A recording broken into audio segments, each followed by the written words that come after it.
Kuatoa come to the door of this cell-like place you've been placed in. The door's not very strong. You probably could smash out if you needed to, but it is guarded. But this person comes to the Kuatoa come to the door of this. Alright, so this guy comes to the door and you don't recognize him. He's got a hood over his face, but as he gets to it, he sort of peeks inside and says, "Come here, quickly, quietly." Okay. I guess we go up to him. Don't have much to lose. Alright, so you'll go up to him, and as you get close and come right up to the door, you can see a little bit of his face, and it looks like it might be maybe someone related to the man, not his son that you saw earlier, but someone else of relation from that family to blip blip blip blip blip blip. How the hell do you say this? Ploopine. The Ploop, that guy. The guy whose name is very hard to say. Yeah, Ploop. Yeah, so it looks like it might be related to him and his son, though it is not his son that you saw earlier in the square. And Alright. he sort of greets you all and says, Tomorrow you must be prepared. Prepared for what? He says, for what is to happen when you are sacrificed. It has finally come to a head. You will wait for the signal. You will recognize it. You don't need to know much more than that.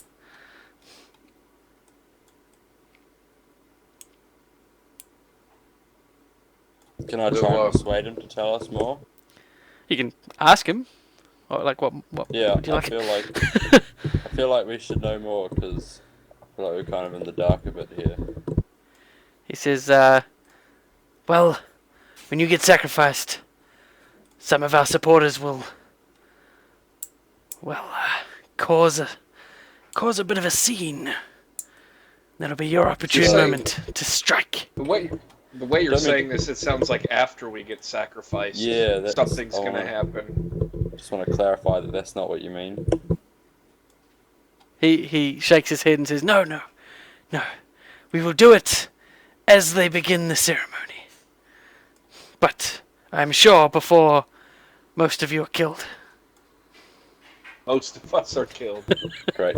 That's not very reassuring. You've got a very, very tappy and distracting, like I can't focus on what you're saying. It's very... Is it? Maybe because I put my mic in a different place. Hold on.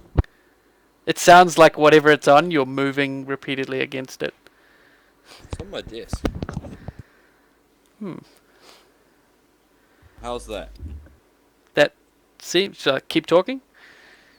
I am still talking. That is leaps and bounds better.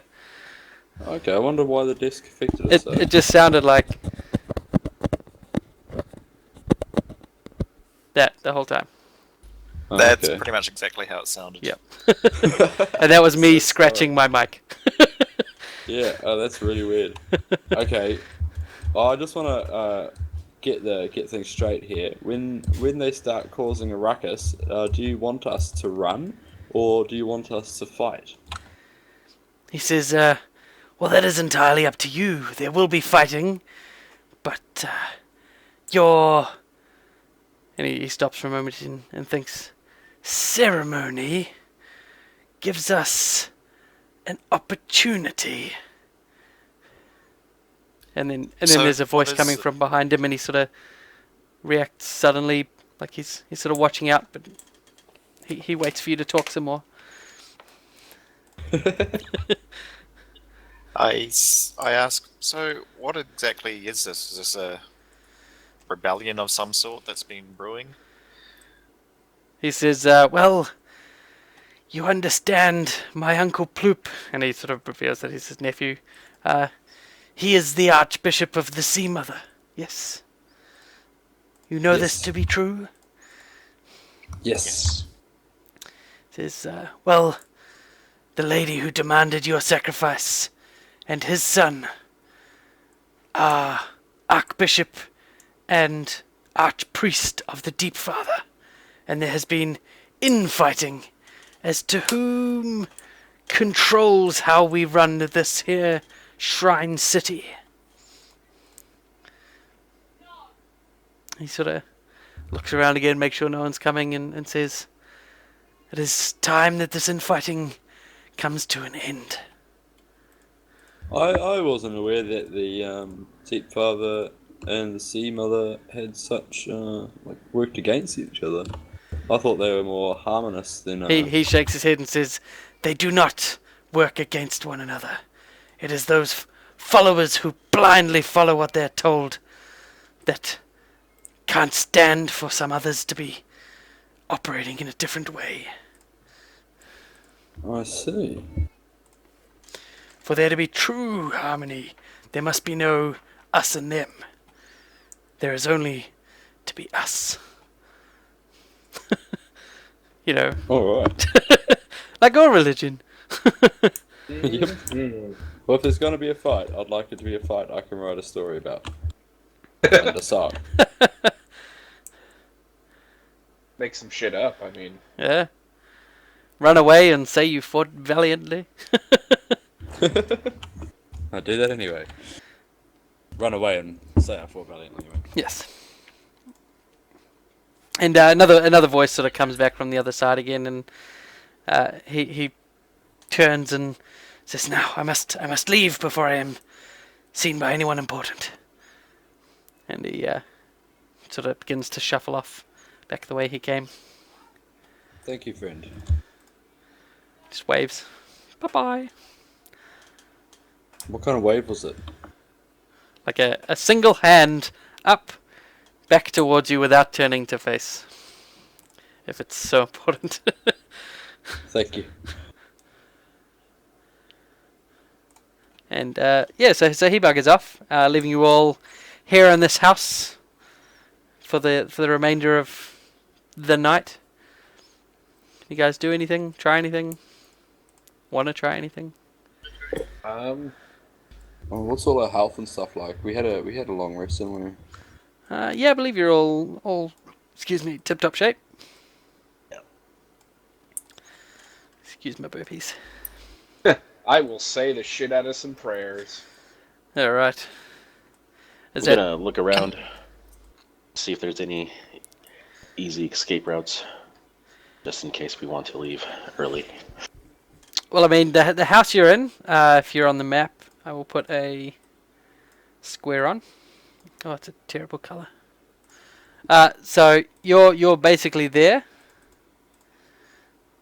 and the door goes into the crook of the L shape, so into the inner corner. That's sort of where that guy was standing talking to you. I think all I can see is fog. Really? It's loaded for me. Yes, Try it. Try Wait, sharing I it. see. Yes, it's still loading. Ah, It's weird because I can see your little rectangle, but it's doing it on the loading screen.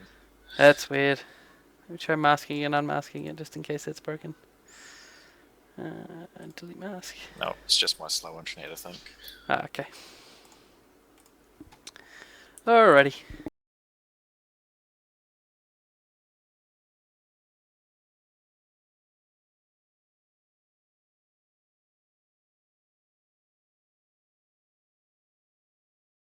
Alright, so yeah, so that's where you are.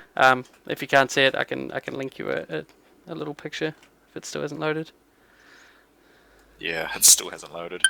Big map, is it? That's weird. It's the same Yeah, one as it's- last time, the city. Yeah, that's the really weird thing. Like, it should already be loaded. Unless, I know what I did. No. Are you playing on a different computer? I am, but I linked the wrong new map. So he would be trying to load a new map. So I'll just. Oh yeah, because I've got the image of Sloobie Dot from last week, but Yeah, it seems to come up. The one I'm loading a different one at the moment. It seems. There you go. Which one do you want us to use? The new one? Yeah, I'll unshare the other one though, so you don't have to worry about it. Images. They're different ones. Yeah. Do you want us to use the One one is for the one is turrets labeled. or- Yeah, there you go. I've relinked that one. Oh yeah. So that one's the player map. I gave you guys the DM one, so it had labels for the shrines and stuff. It doesn't matter now because you've been around, but for when you first came in. All right, so let me just put on a square. So that other one should be gone now. Yeah, you can't see it. Yeah, it's gone. Sweet. Alrighty, there you go. Okay. So you know where you are now. Yep. Cool. All right. So, you guys decided if you wanted to try anything or do anything? Can I check the walls of the building we're in? Yep. So, like we could tunnel under or whatever. It's not a very strongly built house. Both the door that's just locked with you guys in it. It's not like a jail cell. It's just sort of a bars shaped wooden stick door, just for keeping things out rather than locking people away. So the walls and the doors are very weak. It wouldn't take much to burst or cut your way through them if you needed to try. There's no windows, so you can't see anything behind, but you obviously remember and can see from the map that you're nearish the water behind the hut, and you're also near the coast of the shore, the bank of this lake that you're on, if you wanted to head west. Are these things? Those things there that we see on the map, are those like rafts? Are they? That isn't. You probably would have seen some small boaty things when you were walking around. Things that look like that. Things that are inside that square. You can't see if there's any still there now. Most of them were manned or being used when you're walking around.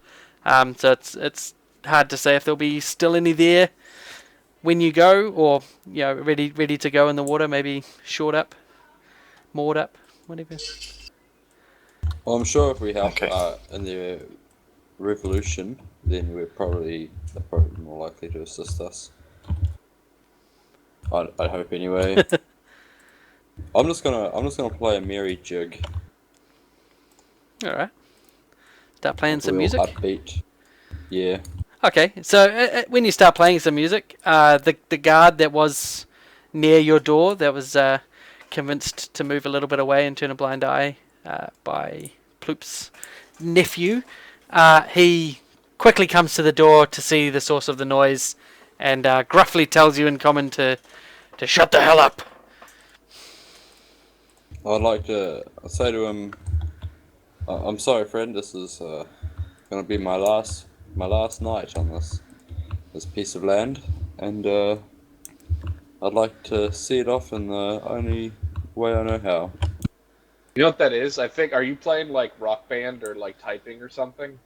Yes, I'm playing Rock Band while playing D&D. Because I think I hear your buttons being pressed on your guitar. Nope. That's Jeff that does that. It would be kind of funny though if I actually had a guitar, because I'm a bard and all, except you can't hear that guitar. Are you? And I definitely hear you clomping on something though. Just go on the Twitch stream, talk for a bit, and then listen to yourself, because it's so bad. Okay, I'll do that now. Are you tapping away when you're talking? No? No? It's very strange. Microphone on your heart and you're just very excited. Of course I'm excited, it's D&D. Alright, so yeah, Milo, you find that you are very capable of escaping just by brute force, if you wished. Okay. I'm gonna ask everyone else. Should we try to escape now or wait till tomorrow? I'm a little hesitant about going to the sacrificial pit. Yeah, it definitely doesn't seem like they have our best interests in mind. Well, we're all armed. I mean, if worst comes to worst, we can just, like, show them who's boss. Well, that's assuming they'll let us keep our equipment on the way to the sacrifice. Of course they will. We're willing sacrifices. Sacrifices? Sacrifices. Sacrifices! That's what you'll be once the father has friend. eaten you. Alright, I'm just gonna put the volume on my Twitch and then see what this is like. Okay. So, this is a big test. Well, there's such a ridiculous delay. It's 30 seconds.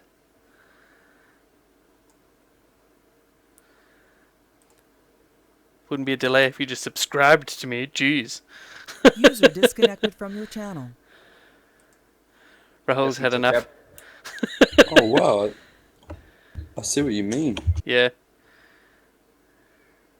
It's very, very Okay, loud. wait, is it doing it now? User joined No. your channel. Is it doing it now? Yes. A little bit. That's Right. my mouse. Were you like clicking when Your you were mouse doing it? makes that thumping noise? Yeah, maybe it's the clicking. Are you like clicking around when you're doing it? Right, is it doing it now? No, I can hear you clicking now. It's not the tapping that it was before. There you go. That was. Oh, okay. That's it? That's a keyboard. That's it. That is a keyboard. Yeah, that's my keyboard. They have like 100 push to talk keys and you're just typing on them. Yeah, I have to put in a password every time. Just rolling his as face you're across his talking. keyboard while he's talking. It's very strange. Okay. It's very strange indeed. I'll sort that out now. I'll just adjust my mic. What is or your something. is your mic on a laptop or something? No. My mic's my Bluetooth mic from my car. Ah. Weird. Very sensitive, maybe. Oh well. Either way. So what are you guys gonna do? Or do you just want to wait till morning so we can push on to the morning now? If you like.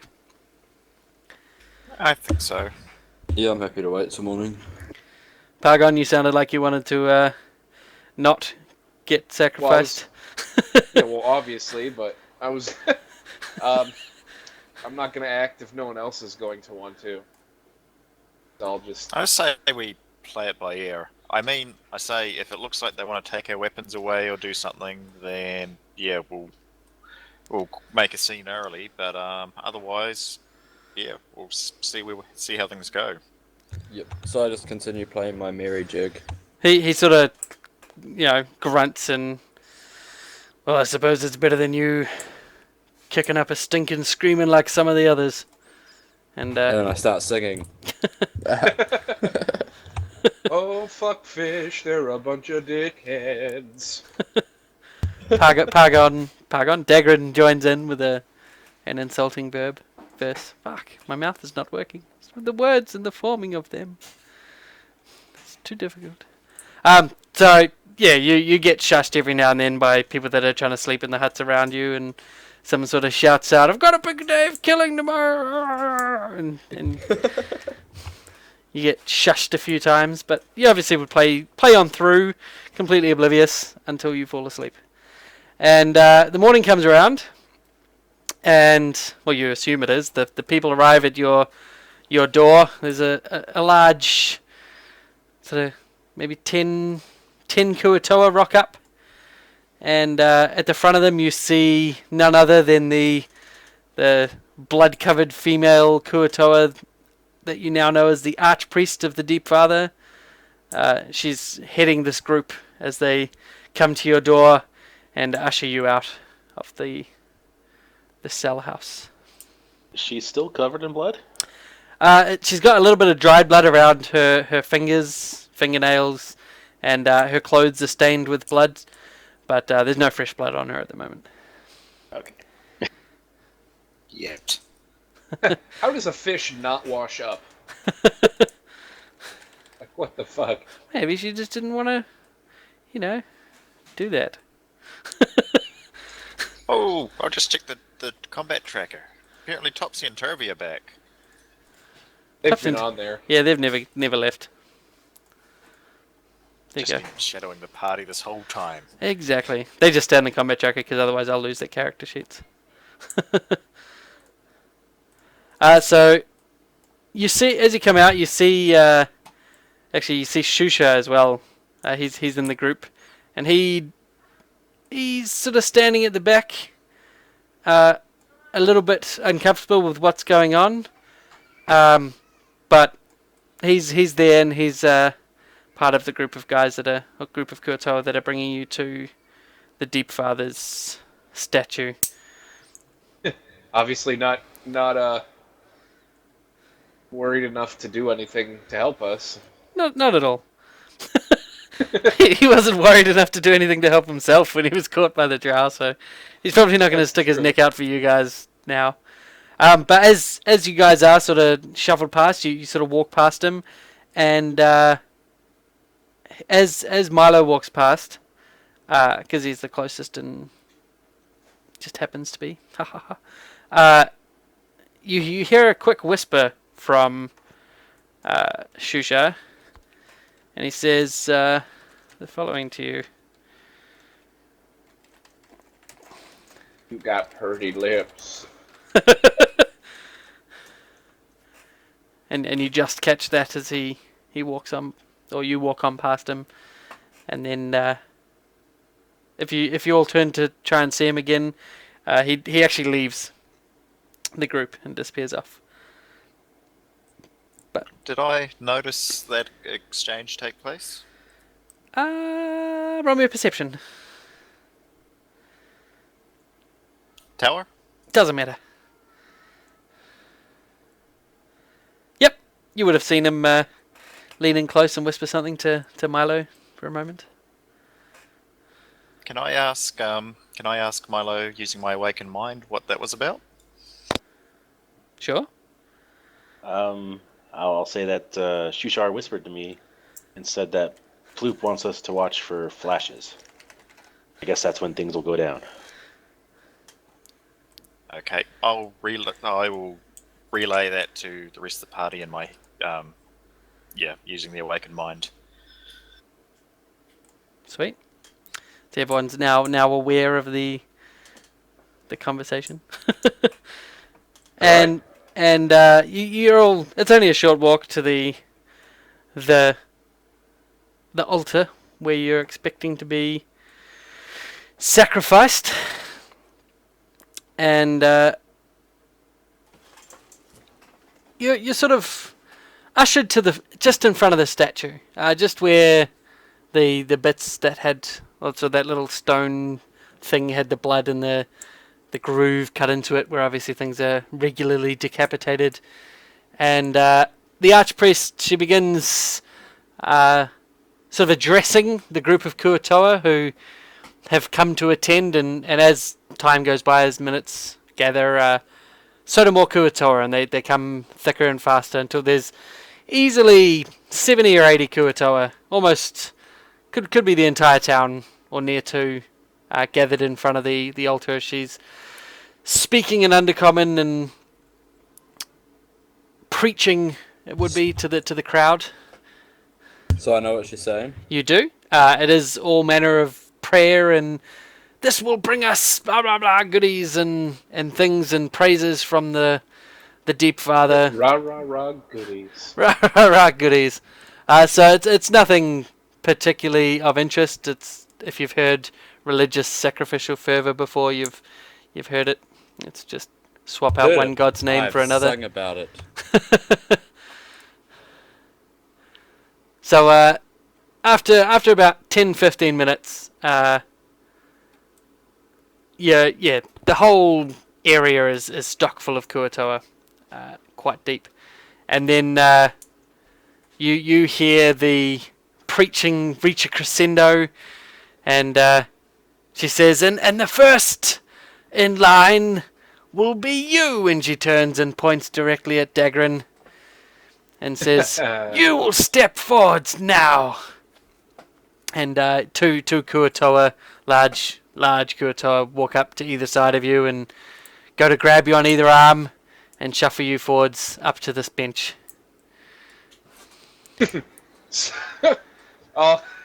Any no flashes or anything, I'm assuming? No flashes yet. Can we update the map with all of our bits and bobs, or Sorry, what was that?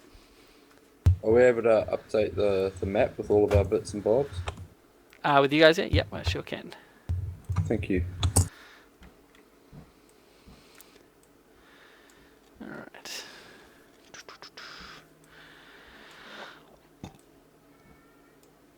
Oh boy. Oh boy.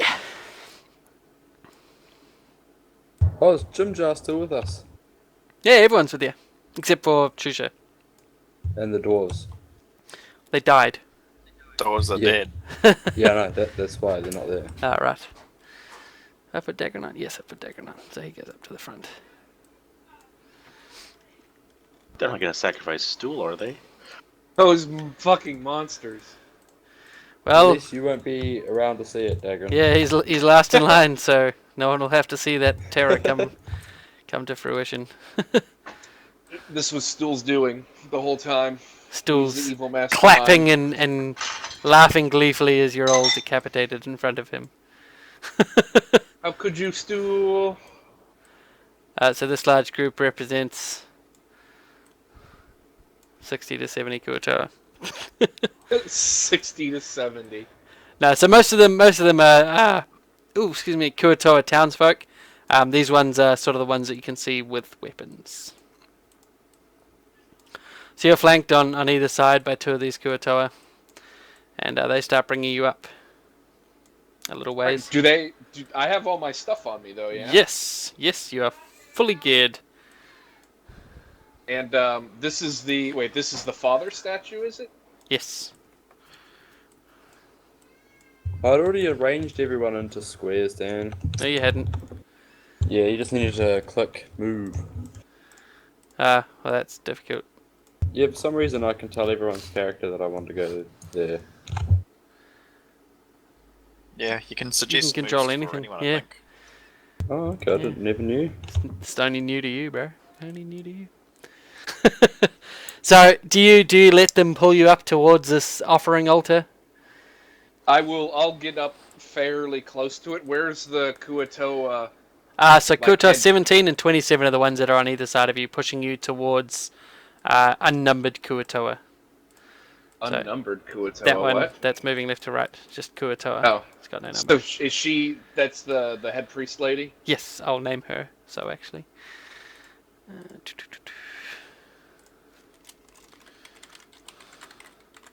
While they lead him away, I want to try to start a ruckus in the crowd. So I'm gonna speak out to the blood-covered girl and say, "The Great Mother would not approve, and I don't think the Deep Father would either." What is all this shit on the screen? It was The suggested moves. Dan just needs to execute them. many suggested moves. I got rid of them. They should be gone. They're on my screen. Yeah. Really? Just tell Theron to move and tell Stalden, no! No! There we go. Should all be gone. So, as you call out to the crowd, you're met with some boos and derision and some underdark spouted, what you gather to be insults due to the content of them. You pick up enough. And the Archpriestess shouts out above you and says, "Do not listen to the heathens as they stand under the blade." And she gestures to the two that are next to Dagrin, and by this point they've moved you close to the plate, and they go to shove your head down as another one steps up with a large spear with a big elongated blade on the end. Which one has the blade? The one directly above you.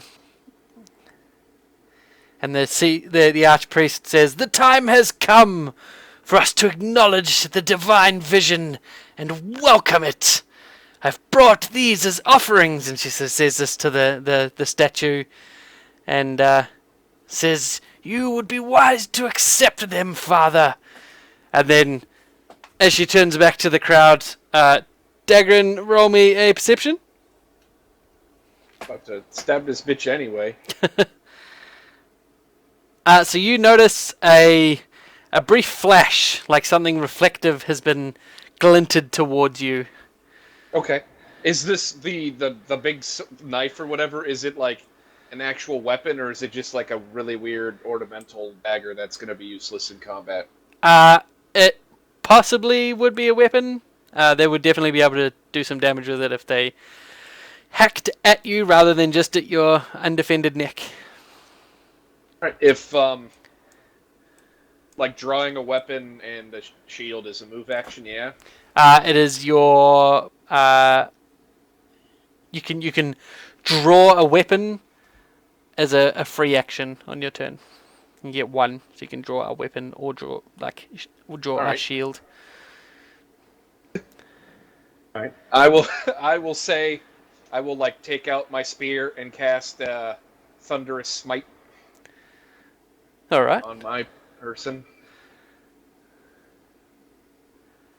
All right. I will say, I will not go gently into that good night and stab the shit out of this lady. Okay. Everyone roll initiative, and you can have that attack as a surprise round. I cast it on myself.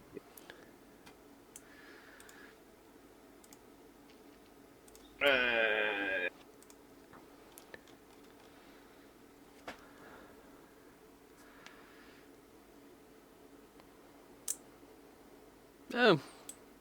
Wow, that is some amazingly bad average initiative. Yep.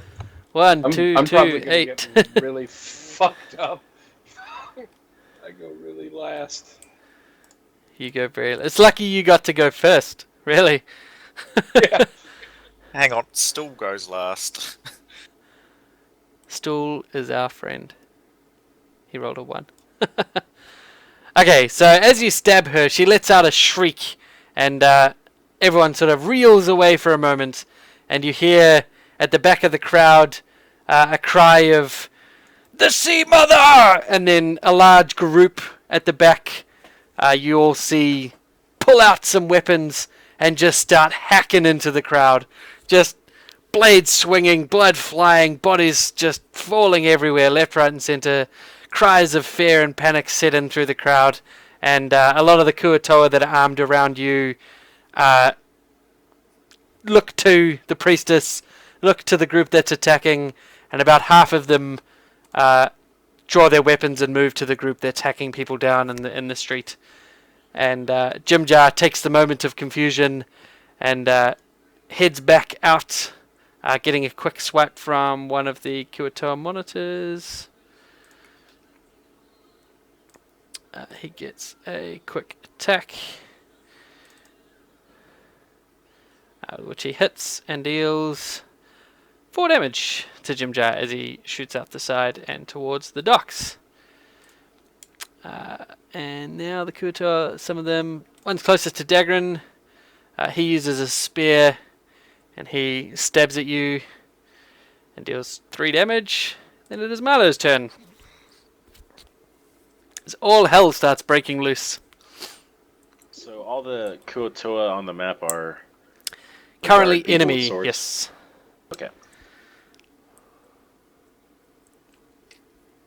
So there's probably like an equal number of, well, not enemies, but ones that are sort of on our side-ish that we can't see. So there's, what you can't see is a lot of civilians, and then a large group of, who you can imagine to be Ploops supporters, the Sea Mothers supporters, and they're hacking their way through the crowd at the moment.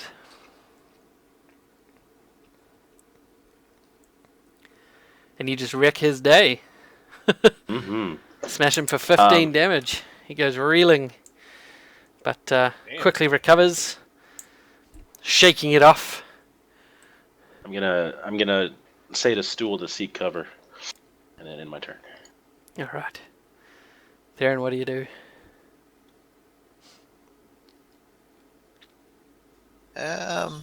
Thinking.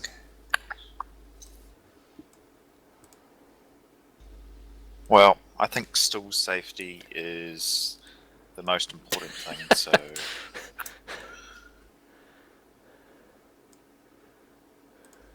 I don't really want to do a darkness though, because that's just going to ruin everybody else's day, including. Yeah. I'll just. You can. I guess I'll You just can always you can cast it on a coin or something, and then just throw it. That's true. I keep forgetting that it doesn't have to be centered on me. Correct. Yeah. Can be centered on a point as well.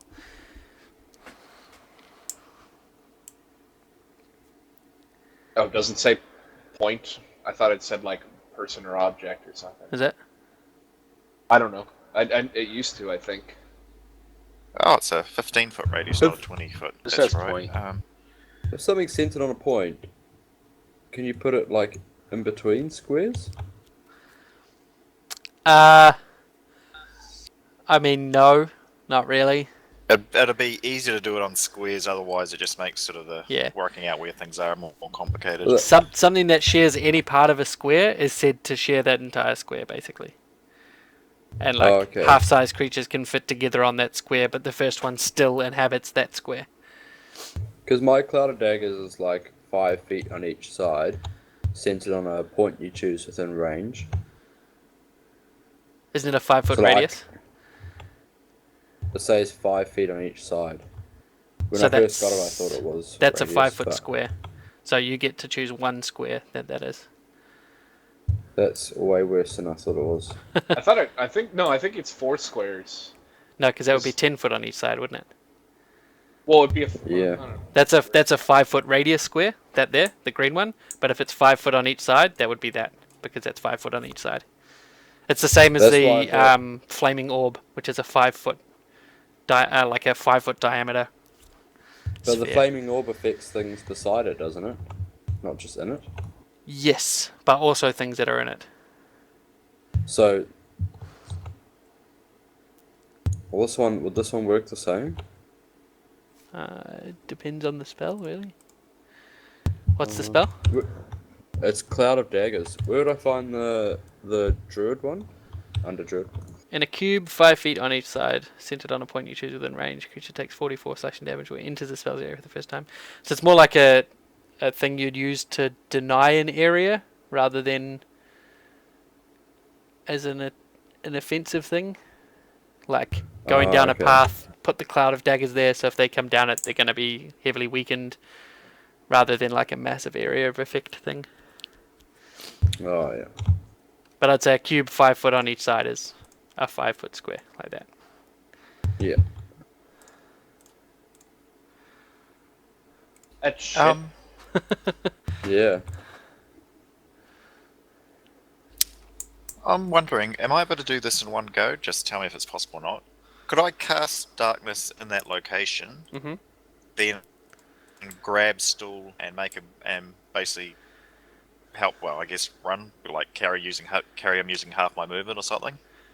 Darkness is a full action, yeah. Full action, yeah. So I'd say picking up. not grab him and move him. You wouldn't be able to do that. You could do one or the other. There's nothing stopping you casting it and telling him to go and then leaving yourself, but not and pick him up. That's definitely an action in itself.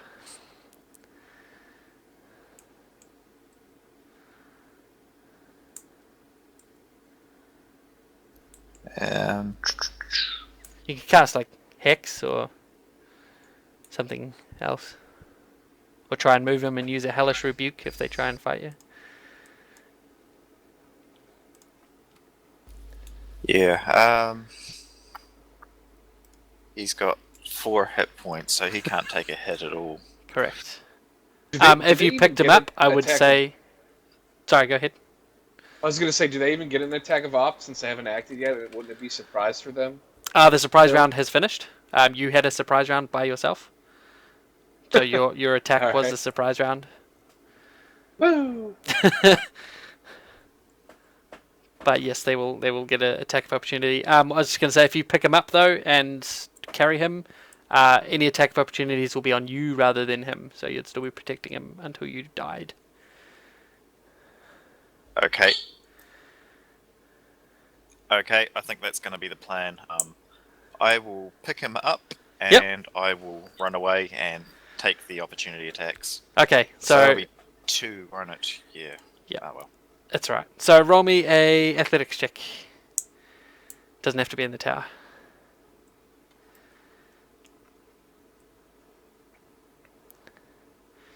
Awesome. And with Herculean strength, you toss the little stool or the little mushroom man over your shoulder, and you get your full movement with which to move with him. So where would you like to go?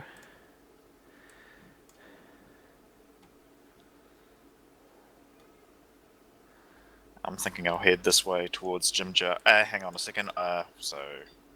Yep. That way. I was Sweet. about to say, yeah, move around. Sweet. So you pick him up and throw him over your shoulder, and you take. Oh, do you want to go down or do you want to go up? Because you'll get 3 opportunity attacks if you go down up that way. Yep. Yeah. Let's try going the other way around. That's right. Cool.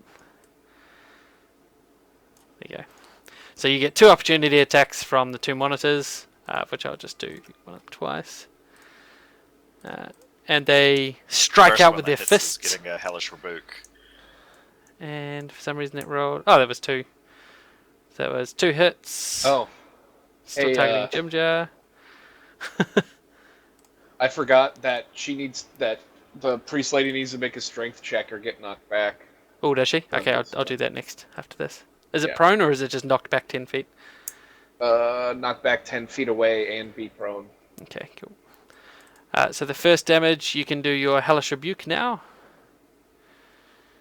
Okay, so we'll say it's not. I'll do it for number 19. Right.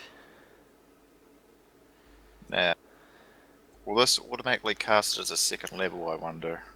Guess we'll find out. Unless you've set it up to, it won't.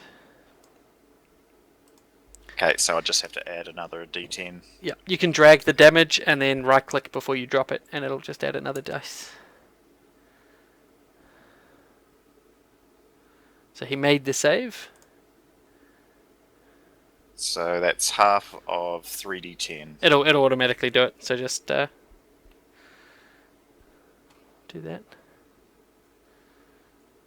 So he's taken 3, and then roll another d10, and I'll check on that. He takes another 4, so he takes 7 damage all up. All right. Is there any other effects on that? No. Cool. All right. Dex saving throw. Nah, that's it. It's just straight damage. Cool. So you take 12, and then you take another 6 damage from the other attack.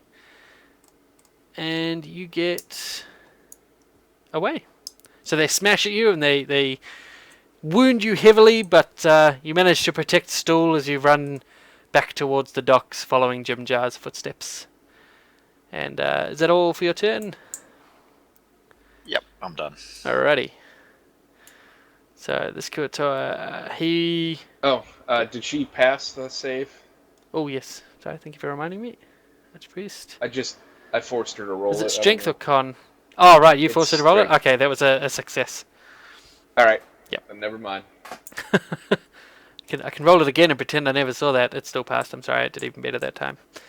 Yeah, my saves on my spells are really shit. Yeah. It should be, what, like 15 by now? Surely? 12. Oh, why? Wait, what? It's casting stat plus proficiency bonus. 8 plus that stuff, so it's 10 plus 2, basically. But you don't have any modifier in there as You well? don't have any casting stat modifier? Well, the casting stat modifier is my charisma, which is 14. So 2. Aha. Ouch. Yeah, and then 2 So for 8 plus 2. proficiency. Fuck. That's pose. Yeah, well, Alrighty. Fair enough then.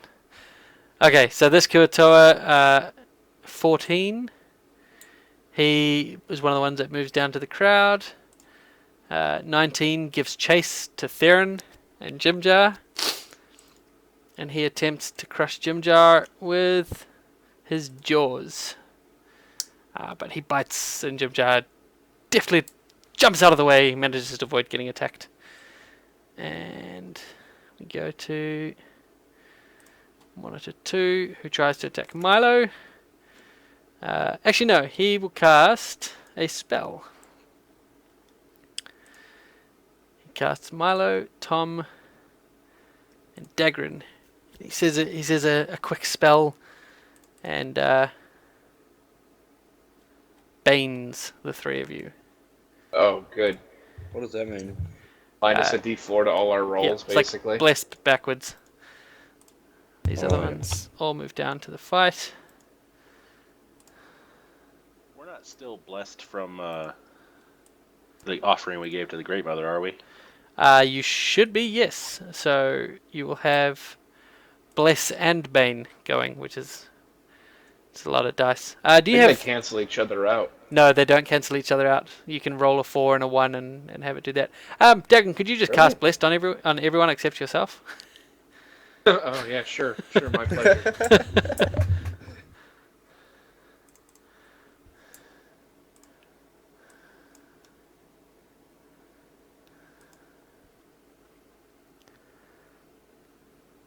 Awesome. And these things continue fighting amongst each other. Where's 21? He's moved. And this guy moves up to Tom. And he Hello, friend. stabs at you with a strange pincer-ended staff. But you dodge out of the way from the unwieldy weapon. As I dodge, I just like to cry out, like, what have I done wrong? He moved. Well, everyone's attacking everyone now, so he's just going into That second roll, I'm going to use my reaction. Sure Bardic thing. Inspiration. cutting words. Yeah. What is your AC? Oh, 13. He still hits, yeah. fortunately. What a bumhole. So he bites Why is you it so low? for 6 damage. It's because you're a bard. No, yeah. We have no equipment. Yep. And I don't think you put on one of those chain shirts either. Oh, these other Kurto go to fight. Moves around. And the No, all I fighting have is builds up as the two groups vehicle clash and start fighting heavily blade on blade instead of just cutting down crowd people in between. So the streets are running red with blood. Cries of fear and pain are still ringing out, but now it's met with the clamour of steel and other bits of things hitting each other. Tom Bardello. I want to be amazing. Okay. I'd like to move there. I think that does provoke 2 attacks of opportunity. It does. So I'll quickly make those. Clippergut uses his staff and hits for 6 damage, and Oh, you are grappled, so you're actually stopped where you stand, or as you are about to leave. Sorry, which would be there. So you're grappled by the staff. Can you still do that on a attack of opportunity? Yep. If it's the weapon itself that's doing it, you're still under its effects, same as poisons or anything.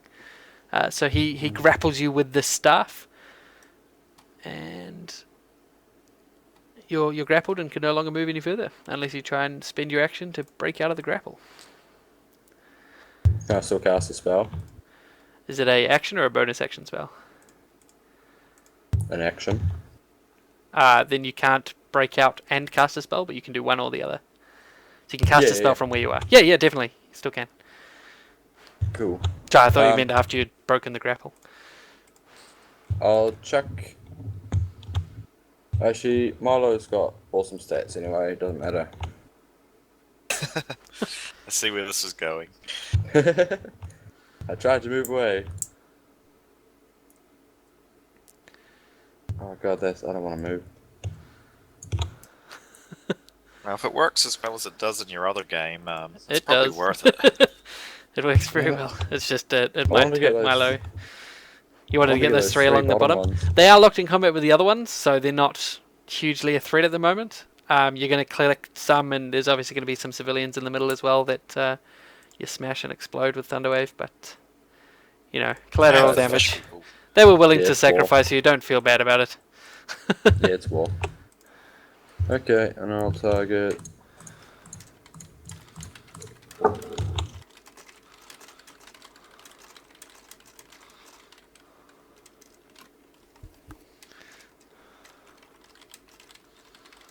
Holy shite. Wow. What level spell is Thunderwave again? One. Yeah. That was the level 2 one, though. Yep, that was a high level one. It 3d8. was level 2. Smashed. So let me just Damn. delete everyone who died. That's only one death. Yeah, not as many people as I thought. But a whole bunch Milo of took damage a to shit them. ton. Yeah, Milo took 20 damage. Good work. Oh, really? Yep. Ouch. Milo, you're supposed to pass the save. I was going to give you inspiration to help you with the roll. His Bane did get taken out by his Bless. It was a 2 and a -2 that he got from Bane and Bless. So. Oh, wow. Okay, and I think that's me. So you explode and send shockwaves and loud bang throughout the town. And those closest to you who failed their save are Milo, who's knocked back 10 feet. Who else didn't fail? One died. Kuto Monitor 2 is also knocked back 10 feet. And the rest are all standing where they are. But you collect, roll me a d6. You kill 5 civilian Kuatoa as well, who are smeared against tents and blown backwards around. You sort of blast a clearing of people as you explode with your Thunderwave. And So wait, that was 6 kills in total, was it? yes, 6 kills in total. Sick. You are still caught by Clib Doulagut, this man here with the pincer staff. I'll cast a Shield of Faith on myself as a bonus action. Alright. Get out my old my shield there, and I'm going to. I can't really move anywhere without it getting an attack of up on me. Correct. Just try and cut your way free. It's worth Pretty it, bro. much. The attack of up, so worth it. Well, I mean, I can't really get any sort of advantage by moving right now, so. But yep, I'll just try to stab this lady and just spout holy curses in her face. Alright. And you hit, even with Bane. Do you do any Divine Smite or anything? I'll do a holy smite. Fuck it. Alright. Or divine, yeah, that Yep. one. So just roll a, was it a 2d8? 2d8? Awesome. Unfortunately, she's not undead, so it's not an extra one. So she takes 11 more damage. Boom. And she is heavily wounded at this point. The spear smashes down with the righteous fury of your god, smiting down the My unbelievers. God is an awesome God. He reigns on heaven above. And she responds by doing some things. What is she going to do? Some horrible spell. Some horrible, horrible spells.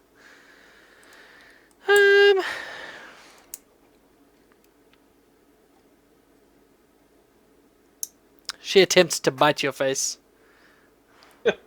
And hits Damn. Gross.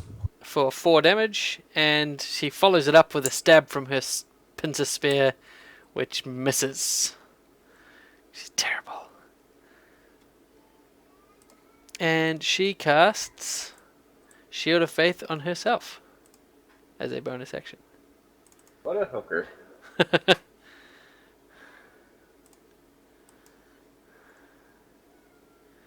Why does hers say that she's getting AC 5 out of it? That's way not right.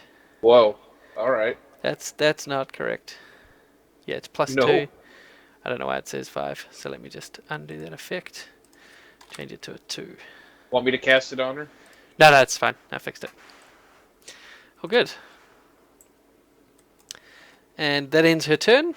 It goes to the Kuatoa that's behind you. And he attempts to throw a net over you.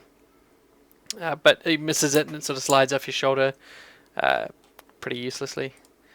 And these are the Kuatoa. That's handy. go to fight. This one here tries to attack you, and he tries to stab at you with a spear, but misses because he's terrible. And finally, this monitor next to Milo attempts to smack him with both his hands, but Milo is much too adept at fighting off hand-to-hand combat and fails to land a single blow. The rest of the Kurtar continue to fight. This monitor attempts to smash Bardello up and hits both times. And Tom Bardello goes down and takes a dying save. Alright, roll a cutting words. We'll see if we can undo one of those. That's on the damage. On the damage? It's enough. If something hits me with a 13 and I have 13 AC, it still hits, doesn't it? Correct. If it meets my AC. Yep. Yeah, so I'm just going to minus the 12 damage by 6. Okay, so you're at 6, and then you take another one. So all you've done is save one of your death saves, but it's still gone down. So you can undo that death save on your page. And Tom Bardello goes down with a song of "Don't hurt me so much," and he falls to the I ground. will write a song about this. And the monitor steps up towards Milo, pretty pleased with himself. Stool comes around and attempts to help fight the Kuatoa monitor, and punches him He's actually attacking? with each fist and says, "Don't hurt my friends," but fumbles. And No! I yell out, no, still. and he suffers a level of exhaustion. Can plants get exhausted? He is exhausted. He's the equivalent of exhausted for whatever a mushroom gets, but only level 1. Why is it level 2? It should be 1. There you go. He's mushroom tired. He's mushroomed. He's all mushroomed out. And we come back around to Jim Jar, who also attempts to help fight now that the monitor is upon them. And, oh, nice. He attacks twice with his war pick. Hits, gets sneak attack because his mate is nearby. And deals 14 damage. Hits the second one. And deals another 5 damage. And he says, "Help me bring this down," to Theron, as the other Kuatoa begin to move off. Da-da-da-da. Man, Milo's turn. took a lot of hits and he's still not even heavy. Correct. You haven't buggered up the bloody hit points again, have you, Dan? I have not. These guys are super strong.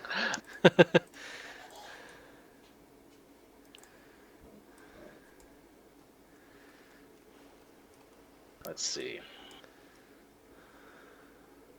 Are you sure? I'm sure.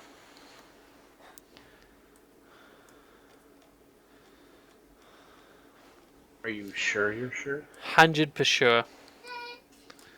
No, I'm sure you're starting to doubt yourself by now. I'm not. Hello. I hit somebody. You hit somebody. You most definitely did. You hit him for 9. All right. So I'm going to burn a key to All right. take the disengage action as a bonus action. Nice. I'm going to run back there. Pussed out like a bitch. Oh my god. Got the biggest fucking itchy bite on my foot. Holy shit. Sort it out. Shit. I'm trying. Putting calamine lotion on it. Ah, so painful. No, that's not going to help. Just all of a sudden got really, really fucking itchy. Ow. Like about the time you added the calamine lotion. No. I'm doing that now to stop it. So you move away, disengaged. Fantastic. And it is Theron's turn.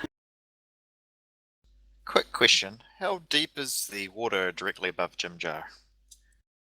It's very dark, so you can't see the bottom. Is there like a fairly big ledge? Like if the fish person somehow managed to get chucked over the side, would it slow them down, take them out of the fight for any appreciable amount of time? It's about a 3-foot drop to the water's edge, and there's no immediate way up. So it would certainly hamper their ability to, get back up. Definitely. I just need to put out there, when you were like, question, and then you were like, how deep? I was sure you were going to be like, is your love? For some reason, my mind just filled the gap. Yeah. You're an odd duck, Adam.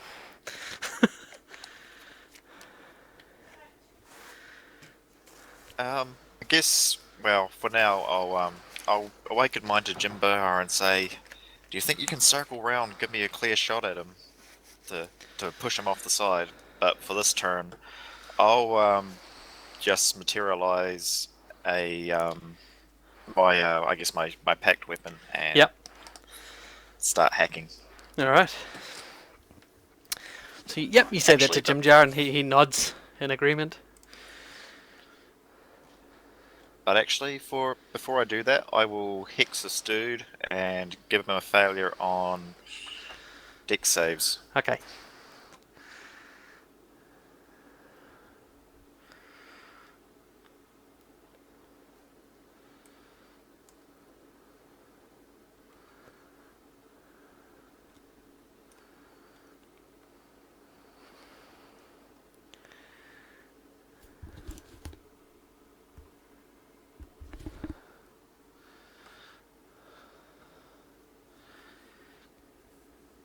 Alright, so you miss. Okay, Yep. even with Bless. So, he's good. He will attempt to fight back at you. He turns his large head and snaps at you with his jaws Uh-oh. and lands 5 damage. And he casts Shield of Faith on himself. Which also, will check, is not AC5. It is AC5 on that one. What the fucking Jesus Christ. There you go. And he casts Shield of Faith on himself as a bonus action. Kuto Monitor 2 gets locked in combat with the baddies. The other baddies. 1, 2, 3, 4. This one here, now that Tom is down, doesn't care. That's all done. Tom, please make a death save. Please roll a 20. This is it. This is it. It's 20 time. Someone could give you inspiration if they wanted. Have an Wait, wasn't I- inspiration, buddy. Oh, thank you. Thank you, guys. Why do I still have a fail? Wouldn't that fail go away because I Did prevented you the fail? did you unclick it? Because I said Oh, I don't thought click you it, said- and you were like, "Thanks, I thought buddy." you said you did. No. Okay, we're good. Lazy. We're good now. Something fun for me to figure out. Alright, so she casts a Shield of Faith again, even though she doesn't need to, and it is Kyoto's turn. So on here, it attempts to attack Dagon, biting on his heels, but misses. And it's at this point that the fighting breaks out, and you see, no one knew yet because I haven't put them on the map. You see a group break through the lines of the Kuatoa and push towards where the Archpriestess is. Woof.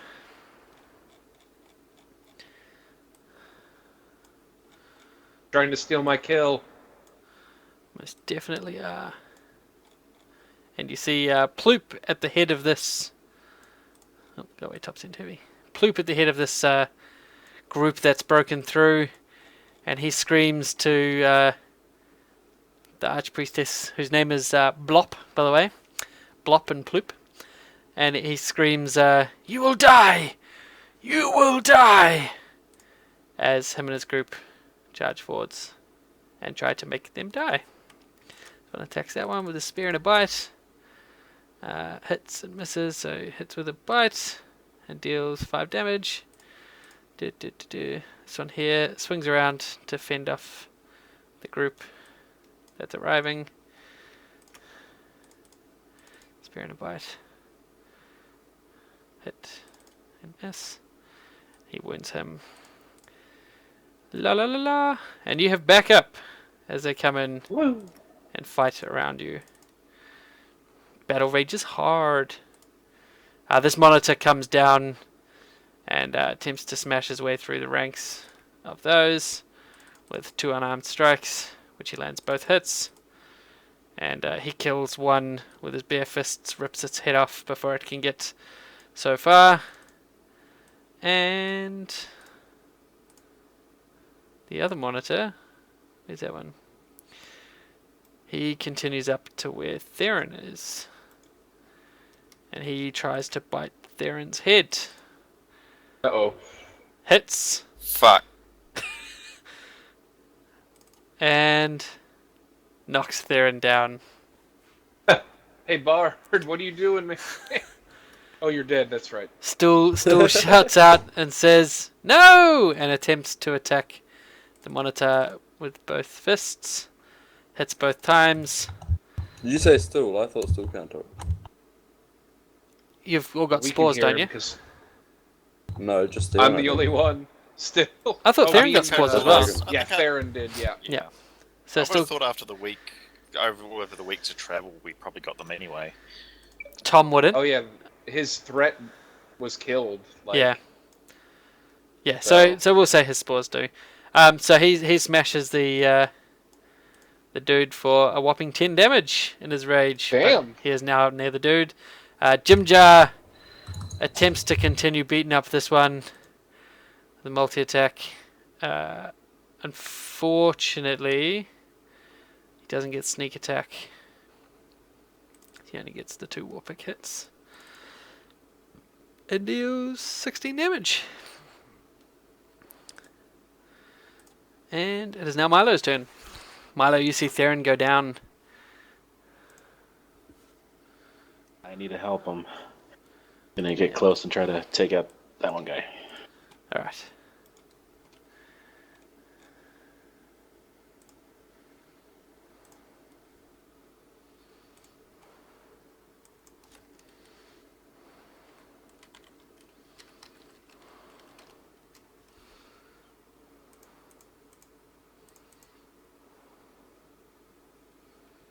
And you do 9 damage. That's it, I guess. Okay, I roll a 20 on my death save. Alright. Wait, Oh. what? Hang on. Nope, I don't. And hang on. Oh, Just undo undo one of those, yeah. It's weird. Some things are double click and some things are single click. Yeah. It can get pretty annoying. I have that issue a lot.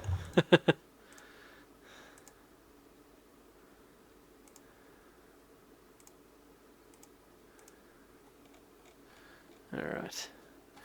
Ploop. Ploop steps into the ring. And he casts a phantasmical spell. Heal all my friends. Is that what he casts? That'd be a good thing to cast. Would be a good thing to cast. So he casts right here, this point, Mass Cure Wounds. Woo! So he targets 1, 2, 3, 4, 5, 6. How many people? Up to 6. So he'll undo his 2 friends who aren't really hit. Go for those 2 who are. 1, 2, 3, 4, 5. Tom Bardello, Theron, Milo, Jim Jar, Dagrin, and I guess that's it. That guy. And he casts and heals you for 7 damage. So those of you who were down, come up. And those of you who were wounded get 7 healing. Nice. Sweet. And as a bonus action, he casts Mass heal. Again.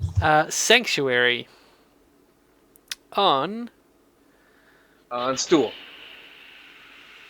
No, he's no reason to cast it on stool, sorry. He casts it on Dagrin. He has no reason. You have huge reason to cast it on Stool. He has none. Doesn't Sanctuary mean I can't attack? No, Sanctuary means anything that tries to target you must succeed on a DC 14 saving throw. Oh. Alright. Oh yeah, you're right. If the water creature makes an attack, cast a spell that affects an enemy creature, the spell ends. So you're protected until your next attack, which is quite a while, so that's fine. And he finishes his turn. Kuto 14 does naught. The monitor up top tries to smash Jimjar with both his fists. Hits once, and Jimjar takes 6 damage. Monitor 2 continues fighting down the bottom. Blah blah blah blah. This Kuto moves up and joins in the fight near Dagrin. And he deals 3 damage. Klib Dulagut, still fighting down the bottom. 2 Kurtora 2. Tom Bardello, it is your turn. You've finally gotten up with 7 hit points thanks to the healing. Yes. Splash of healing wave washes over you. Gonna move there. Alright. Screaming at all the civilians to get out of the way. The ones who are still alive, you mostly killed all of the ones that were near you. Yeah.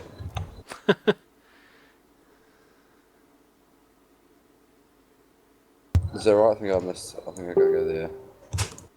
Yeah. Oh, is that right? Yep. Yeah. Yep. Yeah. Cool. That guy that's half in at the bottom. He is there, so yes, you'll get him. Oh, yeah. Sweet.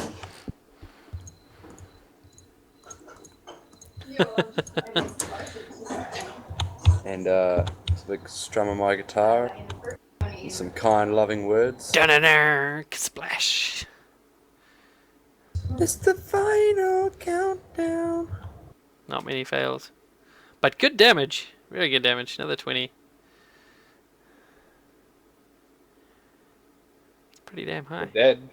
Yeah, a couple of dead. Or one. Oh, it's a whole action to drink something, eh? Imbibing a potion, I believe, is a bonus action, isn't it? Or is it an action? I think it's an action, yeah, no, you're right. For potions and stuff, it's an action, so yeah. Bugger. Buggery bollocks. Well, I think I've used 2 of my bardic inspirations so far already. I forgot to check them. All good. Okie doke. Yeah, I'll end my turn. Alright. Dagrin, it is your turn. Alright, well, Sanctuary really helped. yeah. All those attacks you took. Second verse, it's same as the first.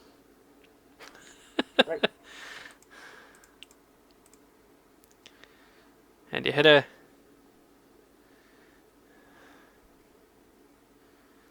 And she takes 6 damage. I'll smite her, fuck it, I'm not gonna use any of these other smells. I actually have a thing, but there you go.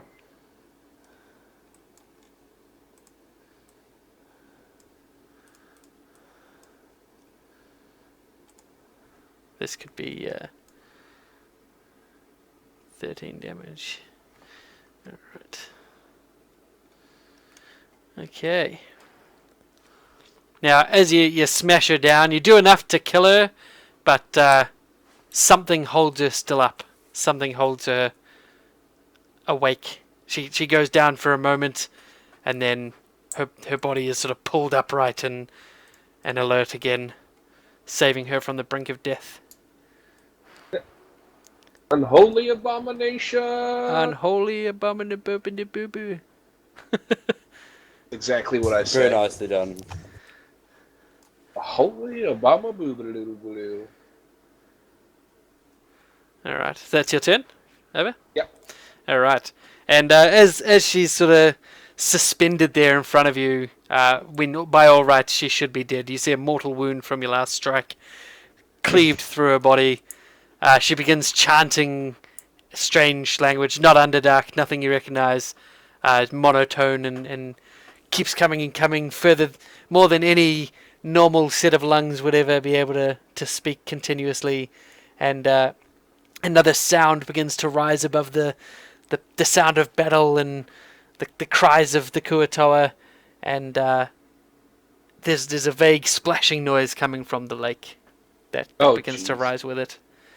And I should have just fucked off. The sanctuary on me. Oh wait. Yep. And she her chanting reaches a crescendo, and then she ends with a final shout, and a big crack of white light bursts from her, and then is gone, and her body drops lifelessly to the ground, and she dies. I did it, sort of. The other Kuatoa just instantly fall to their knees, and they start prayer towards the Dark Lake. They start praying and just stop fighting, and the other Kuatoa just start cutting them down. All right, yeah, I'll join in on that. Yep. No mercy. So they get cut down, but everyone starts dying. A lot of them flee towards the back as well. The ones that aren't close to the lake flee, offering cries of fear. And Ploop rushes up to you. This is all just before you guys' next turn, sorry. Rushes up to you and says, "Oh shit, it is too late." And then we go to the monitor. No, where's that one? 36. That's not anyone we know, is it? No, fuck off. 15, 26. This one down here turns to stool, and with a large, with a large jaw. You said they're running and praying, you bastard. Cut it out. The ones next to you that were next to the explosion of light did. This one here unhinges his jaw, goes for a big bite, hits stool with a 5. I used my bardic thing. Cutting words, do it. Reduce it by like, I think what it must be, a 2 or a 1. Yep, it misses.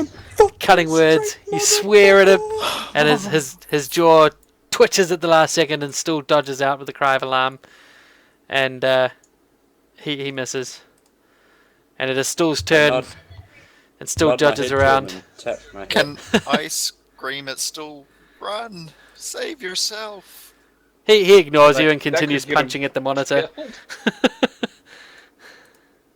And Jimjar continues his attack. You're now up, so he'll get his sneak attack as well, which is nice. And he does 9 damage, and the second attack does another 4. It is Milo's turn. By this point, Milo, you're hearing the bubbling and the gurgling noise coming from the lake over the top of everything, and you've seen the flash of bright light come from where Paragon was on the other side of the altar. I want to take a look behind me real quick. All right. So, as you look behind you, you see a rather unpleasant sight. You see the top of... Please roll me a...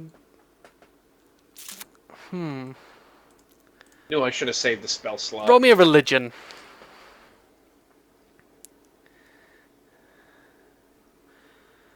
You see the top of what you recognize to be a mythical demon known as a Demogorgon stepping out of the lake. You see the multitude of heads rising from the surface of the water as steam and various geysers of water shoot out in all directions as he superheats the water around him, and he steps on out. And he is monstrously Is he stepping out huge. like right behind us? He's like maybe 50 feet into the lake, stepping out, coming at you. Wait, as in the Demigorgon? As in the Demigorgon. We should leave, guys. You see This is that. Mummy Lord, isn't That's it? what you see, stepping out of the lake. and that is monstrously huge. A great beast. I'll actually put him on the map for you, if you like. Was that Sure. something you would like? Yes, absolutely. Okay.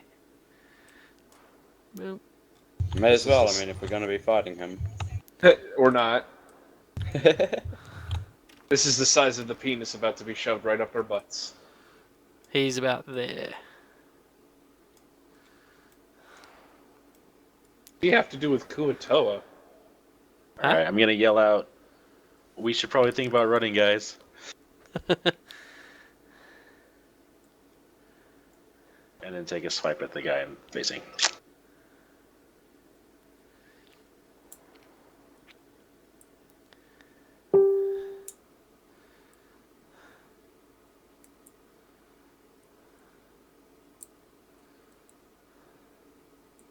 And you miss his second attack.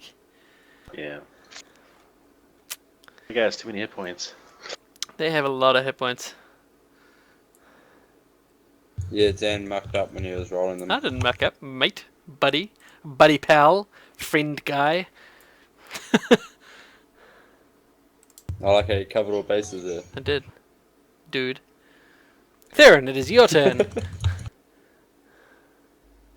If I try an Eldritch Blast at melee range, it's disadvantage, isn't it?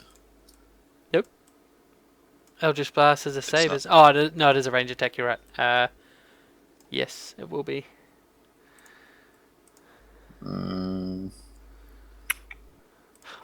Have a look though.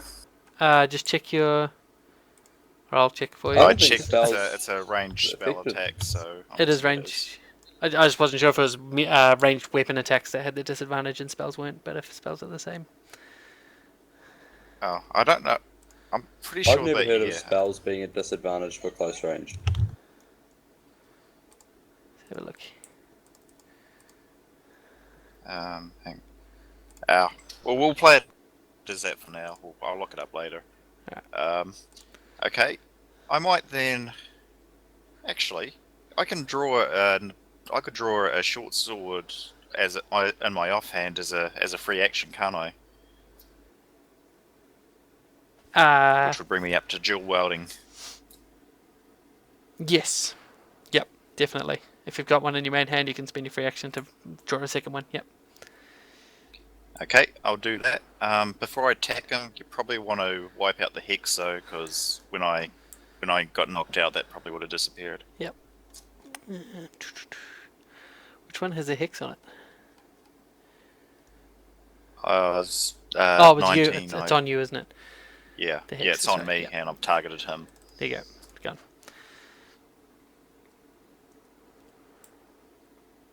Okay, and I'll go for 26, the one that's hassling Stool. All right. Try and draw his attention. Yep, and I'll might as well use my Awakened Mind to go and just scream at him as well to again make him try and attack me. Do it. And you hit with the first attack. And deal 5 damage. And offhand, it's normal to hit and just no bonus to damage, isn't it? Correct.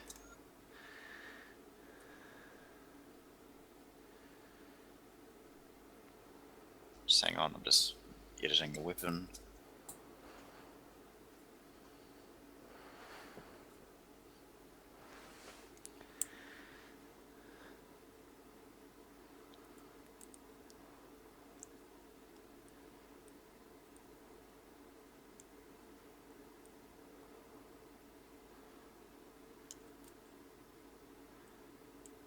And you deal 3 more damage. Very nice.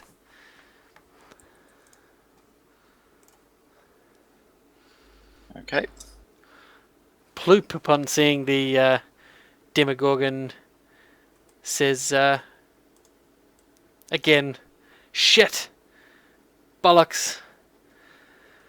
And he says, you must flee. There is nothing you can do. It is too late.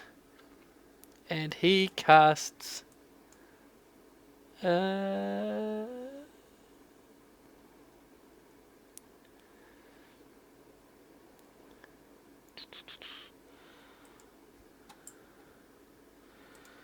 Here we go. He casts Control Water.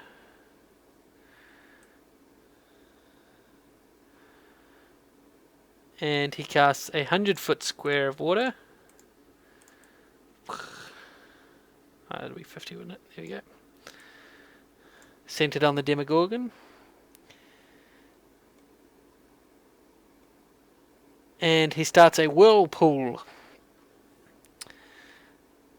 And the Demogorgon begins to be pulled and grabbed and kept center of the whirlpool. So, first turn in it, he takes 2d8 bludgeoning damage.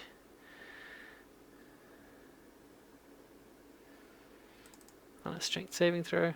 Whoa, he just cast it on all you guys. Tries to kill you all with water. Here we go, let's try that one again. Succeeds. So he only takes 0 damage as the water smashes onto his skin. That was useless, don't even know why I bothered rolling. The Kuatoa all around panic greatly. This monitor, heavily wounded, seeing the Demogorgon now surrounded by a whirlpool of furious water, attempts to leave, getting an opportunity attack from Theron, Milo, and if he's still alive, Jimjar. So you guys can do your opportunity attacks. Hey, critical hit. All allies gain inspiration, so everyone has inspiration, and the monitor goes down. Yes.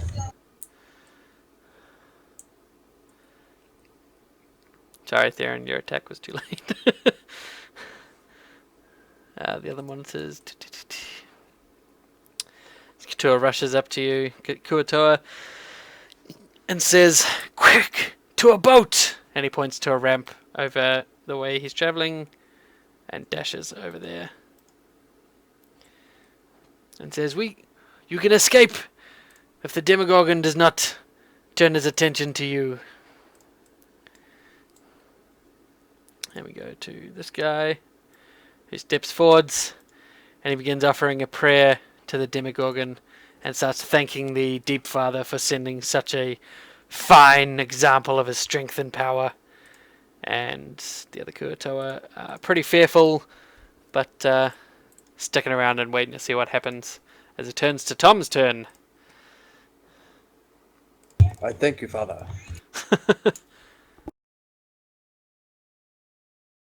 I'll move there. Alrighty. Why are you moving Dagon there? Oh, Dagon's in it, sorry. No, that's me. Yep, I with just my saw that. lightning stack. Cool, and I'm just going to... Because why the fuck not, you know? And you blow another spell slot as you try to kill him and do a handful more this time. Poof. Roll me a d6. And you kill that many more civilians in nearby buildings and on the road. Oh yeah! Roll me a d4. How many babies you killed? Yeah, that's how many children died in that explosion. 4. How old were they roughly? Roll me a d20. What's 18 divided by 4? 4.5? Like 4.5? 5? Sick. Alright, well they hadn't experienced enough of life to know what they're missing out on. You sick puppy. Meh, the fish people. It's whitebait, Yeah. right? And I'll just... The guy suggested we run for a boat, eh? Yes, Yep. he did.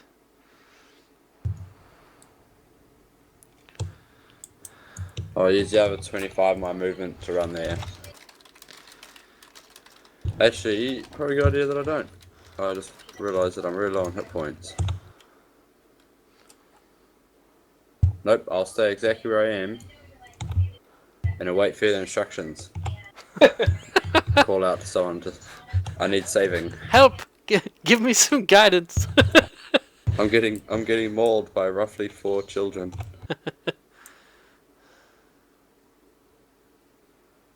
Well, I'll move up there. All right. Well, that's wait, hold on. Yep. Well, shit. Because if I throw a spear at that guy, oh no, I can, I can get advantage on him. I'll like point at the back of his head and yell at him. Your gods are false. Face my wrath, and use my abjure enemy thing to, I guess, negate disadvantage. All right. I'll chuck a spear at the back of his head. Ooh, shit. But you'll miss. Alright. Does Bane take it from the roll or the result? It is important. It doesn't matter either way. I'm trying to kill Stool, you asshole. Huh? Oh, okay. Since Oh no, just because cutting words changes the roll, so Yeah. you can cutting words into a critical fail. Oh, because I thought we couldn't find a ruling either way, so Yeah, you just... it was asked on Sage Advice, and he ruled in the favor of it adjusts the roll, which is Oh, completely opposite to every single other similar rule. yeah.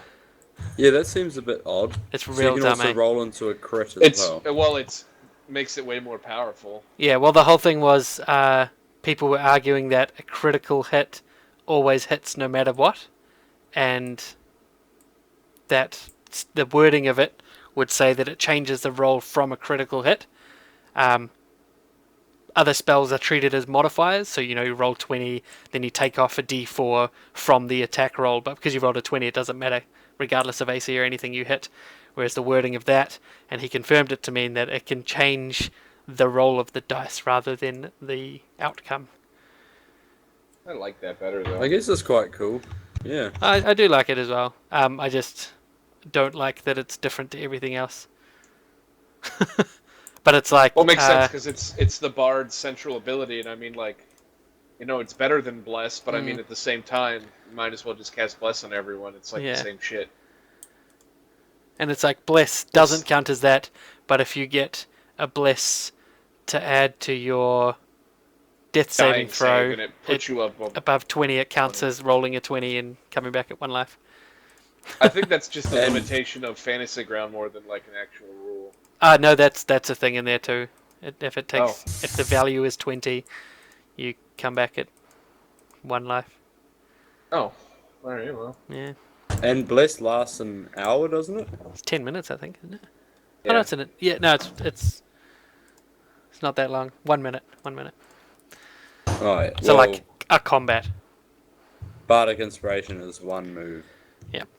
So yeah. So the Demogorgon, at this point, attempts to push through the vortex of water that is surrounding him, and he rolls a strength save. And with his +9, he pushes on through the water, and he moves 50 feet up, and takes a big step onto the wharf. And as he looks down upon everyone, he stares at the guy that's offering him prayers, that Klibdulagut, and he uses his insanity gaze, which he targets at him. Wisdom DC 23. He rolled a 19 and failed, and he is incapacitated and starts babbling mad words of nothing as his eyes roll into the back of his head and he falls to the ground gibbering like an idiot. And then he does one more thing. He swings one of his tentacles at Dagrin, Oh no. and with his Goodbye! plus 17 to hit, he rolls a 5 and hits, Goodbye! and smashes you for 30 damage. No What inspirations the or fuck? anything? No buddy? cutting words left. No, I got none left. Alright. You have an inspiration though. We all got inspired when someone crit. Yeah, you have Yeah, an but inspiration. it's not gonna help me. You probably not want to die. use it right now. because you need to make a Constitution save of DC 23. Holy fuck! I can't make that even with inspiration. I think I'm only +2. But if you roll a 20, If you roll a it's a 20. pass. Alright, well, there you go. Did I get disintegrated? Your hit point maximum is reduced by half of the damage taken. So your hit point maximum is reduced by 15 down to 13. Holy shit, my HP was already low as fuck. How long does that last? Forever? We'll see. Okay. Yep. Well, so he does that. The Kuatoa, after seeing him step through whatever power they had, begin to panic and begin to flee, screaming wildly, blabbering on about the sacrifices, they got them, they brought them to us, and screaming and crying out, blah blah blah. The monitor that's right up next to you, he sees the Demogorgon, and he straight up gaps it too. So Theron and Stool both get an opportunity attack. So Theron, would you like to make an opportunity attack? Stool will make his too. He'll hit with 1. Smash him for 4. And you critically fumble. Oh shit. You kill Stool. No. You just miss. You just miss. I see where you did that. It was hilarious. Stool, after beating up that dude as he runs, starts following this guy talking about the boat. He's very trusting. And Jimjar sees the Demogorgon and also trusts the smaller threat. And it is Milo's turn.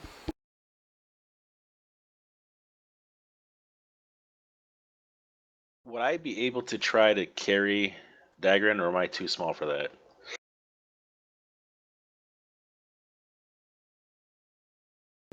No, if you can roll the strength, you can do it. It's just sees how much you're sort of inhibited by his weight.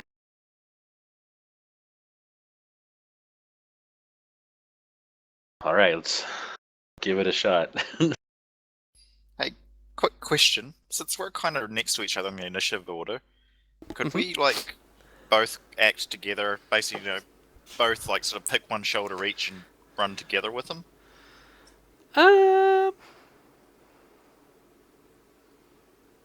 What you can do, he can see if he can pull him, and then on your turn you can assist him, and then that'll give you advantage on the carrying him roll.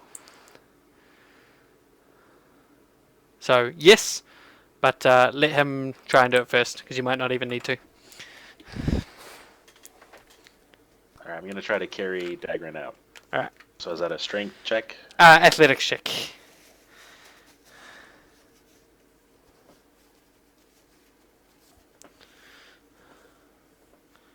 And your move distance is halved carrying him. So you can only move half speed, dragging him along the ground. I got 5 then. Alright. You start shuffling him along, and Theron, you see him struggling to pull fat ass Dagrin and all his armor and weapons and shit along the ground. Fat ass dagger. Yep, that's me. So I'll head down and grab an arm and help give Milo a hand. Alright. Now roll a athletics check at advantage.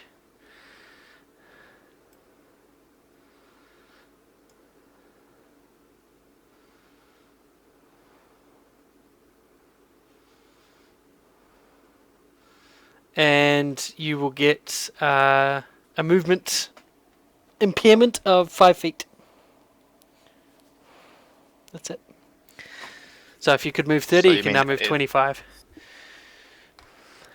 Okay, so I've used 10, so 15 that more. would bring me to 15. Okay. Alright, and you pull everyone that way.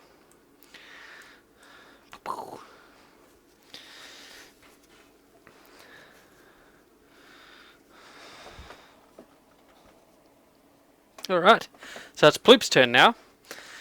And he runs up to where you guys all are, or towards where you guys all are. And what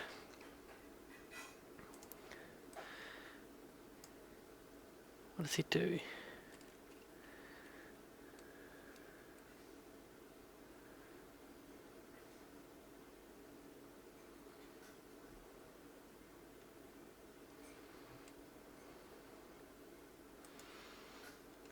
He will cast a final mass cure wounds on you all. Hooray! As a flee now. Sorry for everything we've done. I lose 15 hit points, huh? Good roll, very good roll. So you guys get 15. I only get 13. Was I in range? He can do it. It's a 30-foot thing on his choice. So it's like a 30-foot. Oh, yeah. That's cool. Yes, you were in range. No, I Oh, wasn't. sorry. No, you're right up there. I mustn't have targeted you. Ooh, let me roll a d4 and see if I chose you or Jim Jack, 'cause I thought you were up there. Yeah, I chose you. Oh, does he choose the point where it's in range? Yeah. So he chooses you, and you get Jim Jar's 15 points. Yeah, fuck you, Jim Jar. I don't think Jim Jar was even hurt, really. I think he had like 7 damage. So you get 15. So you're on 2. And Ploop shouts out, "Fly, you fools!" As the rest of the Kurtoa cry and scream and save the women and children from the harmful bard. Sorry, the Demogorgon. Clib Dulagut, who's still insane, makes his next save. See if he comes. And it's, nope, he's still gibbering like an idiot. And Tom, it is your turn. Alright. I don't really have much choice here. Mhm.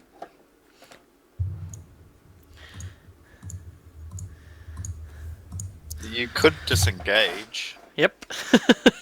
Oh, that is an option, isn't it? He's gonna keep blowing. Oh. He's gonna stay here and die, blowing all your thunder waves on everyone. Yeah, fuck, this is amazing. Well, Just it bring was in a your fun. character It was a initiative. fun 2 sessions, bard. Excuse me. Yeah. If Any- I die, I'll just roll another bard.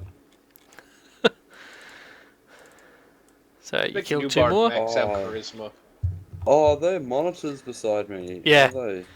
Yeah, that's why they're not Oh, dying. Yeah, this was not realised prior to the 4th Thunder Wow. Wave. So Tom just killed himself, basically. Yep. Well, I'm GG. going to run. Dagrin.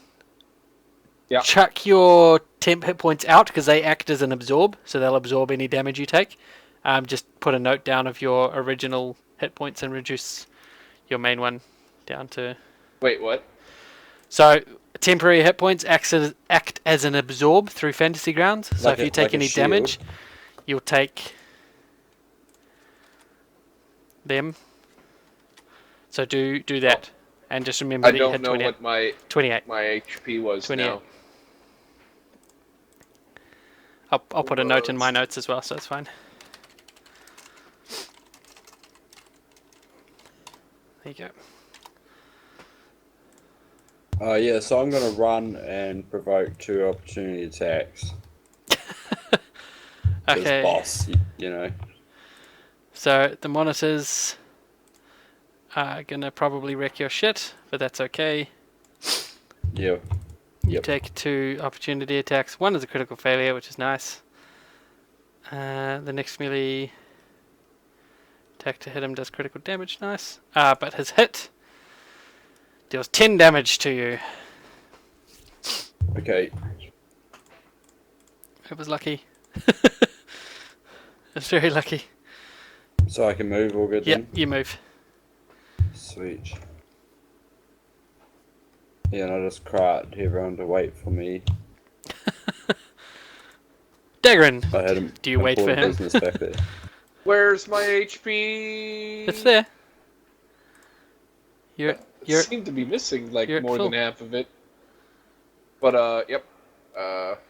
Oh, right. I see what you mean. Sorry, I thought you were asking if Right. I'd given it back yet.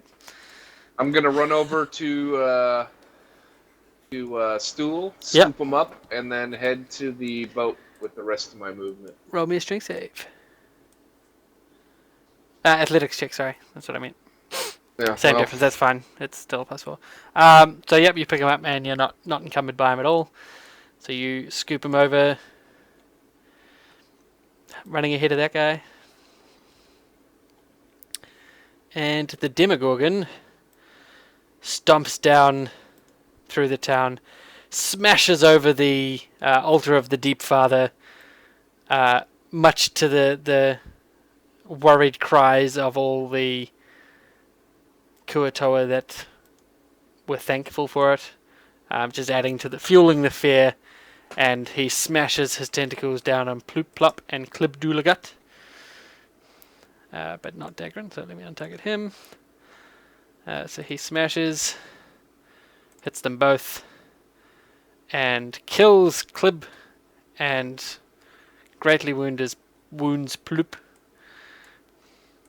And Ploop yells out in pain and says, "Oh, ouch!" And it is the other Kuatoa's turn. This one attempts to run up to help Ploop, throws a spear at the Demogorgon, hits, but the Demogorgon merely shrugs it off as it bounces off his skin. The other Kuatoa are not so foolish and continue running into town. Some of them stop to pray at the Sea Mother's shrine. Not that it'll do them any good. Monitor 26, where was he? Here he is. He screams up towards the Demogorgon as well. Oh. Sorry, he does. And hits once. And deals a damage to the beast. This fists crackle with lightning. Stool stays on your back. Jimjar keeps running to the docks. Turns around and says, "Ah, it's a dead end!" And it is Milo's turn. Fucking insight that shit. Inside what shit? Jimjar saying it's a dead end? Look at the map. Yeah. Alright, I'm gonna cast an illusion Alright. over here on this side of the Gorgon guy. Yep. And it's just gonna be like this loud, blaring sound to try to get his attention away from us. Okay. And is that all for your turn? Are you And going to then- move? Yeah, I'm gonna move Okay. over here. I can't And then end in his also- spot? Or are you going to dash? Right. I'm gonna burn a key to dash and Sweet. run. Can't do it. Oh, you moved Dagrin. Hang on. Psh. Wait, can't Milo in there because he's a halfling? I can But move through him. I don't think I can occupy at the end of the Yeah, I turn. think two halflings can share the same space. Not a Oh, halfling okay. and someone. Oh, I see. Yeah. He could take. Well, no, Stool's actually on Dagrin's back, so no. So as you move away, the Demogorgon uses a legendary action, and he smashes his tail down at the source of your noise, and spends one of his legendary actions crushing the nothing that you fooled him with. Well, it's still blaring, yeah. Yeah. Yeah. And Theron's turn. So, from the current vantage point here, there's no rafts, anything near the water that we can get to. Not in the two bits immediately up from you. There may have been one at the end of the wharf that the Gorgon came up, but there certainly isn't now. He sort of crushed everything along there as he came up onto the wharf.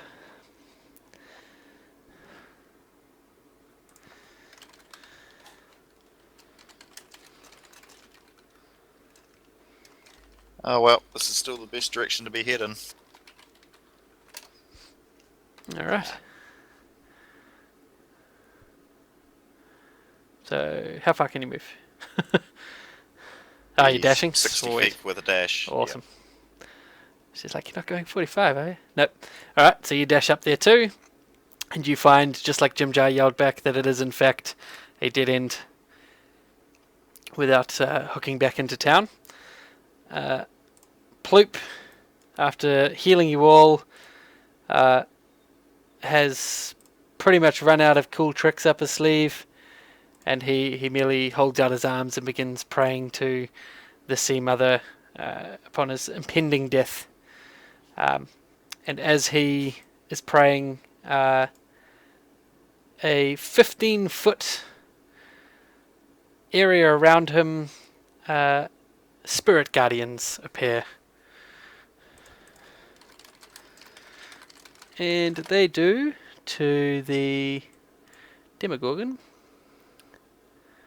And he designates the Kuatoa to the left of him and right of him to not be affected by them. So these spirits ignore him. When the creature enters the area for the first time on a turn or starts its turn there, it must make a DC 14 Wisdom saving throw. Cool. So he will target the Demogorgon, Wisdom saving throw, which it didn't target him with properly. Let me try that again.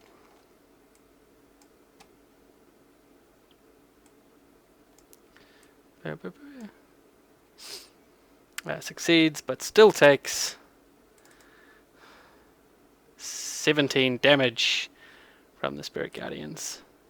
The other Kuatoa all leave, except for the two that are next to him. Tom, it is your turn. Okay. I am going pretty wild with fear.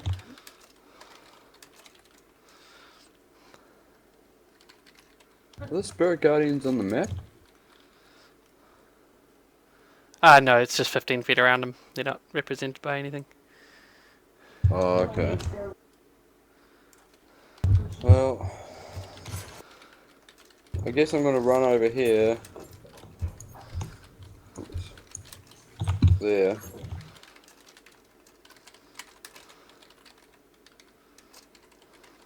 I'll run there. Alright. And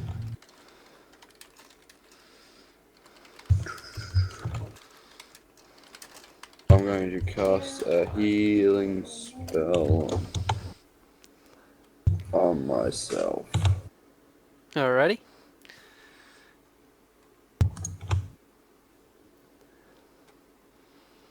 And you get 7 hit points back. Cool. And I end my turn. Alright. Dagrin, your turn. All right. So there's no boats at the end of this pier or anything, yeah. You can't really see on the other side of the pier from where you are, but there's none immediately to your left. And the nearest Kuatoa, is that the one like behind me? It looks Yes. Number 42. Oh, actually, that was his turn. Sorry, he was supposed to do something that turn. So he moved up like. Oh. and dashed to that pier. Sorry, he was before Tom. There you go. So And I can't see at the end of the pier where he just went to. correct. You can't see over the other side of it. So you can see the pier and all the way to the end of the pier, but it is some feet above the water level and you can't see if there's any boats on the other side. All right. Well, I'll dash. Alright, and Stool will follow you. Is there any boats on this side? There is. There is, in fact, a boat sitting there. All right. Well, then I'll plop down in it, and I'm like, guys, there's a boat over here, is what I'll say. Or can we communicate with the fungus, like to each other? I'll say yes, because it's easier that way. All right. So yeah, I'll let everyone know that. Yep, there's a boat. Yep. Alright. And the Demogorgon continues crushing everyone. Turns to Ploop as well, and the Kuatoa monitor next to him smashes with both tentacles But critically fumbles on one. And he manages to hyperextend his knee and takes a quarter movement speed. He's like a demon lord. Hang on, he has a plus 17 to hit. Yes, he does.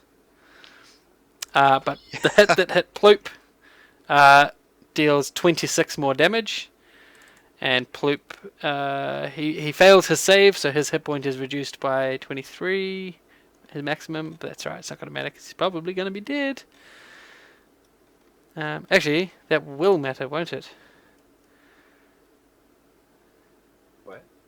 Well, if it reduces his maximum, and his maximum goes down to there, he's only got 1 hit point left. Alright. The other Kurtua go. He runs up to help Ploop. And he stabs at the Demogorgon with his spear. And it is resisted. And he goes, I didn't learn from the first one! And then the rest of Kurtua go. At this point, the Demogorgon swings his tail around to crush those in front of him. What does he do? Alright, so it's just a single target, and he tries to crush the monitor. Hits on a 2, and deals 54 damage, absolutely just obliterating it as it stands in front of him and eats the full force of his tail. Oof. And he's dead. Stool stays on your back. Or jumps into the boat with you, rather, I should say. And Jimjar goes to the edge, jumps off, and lands full bodily in the boat with you, with the other two. Demon Knight, this is D&D 5th edition that we're playing on Fantasy Grounds. And Milo, it is your turn.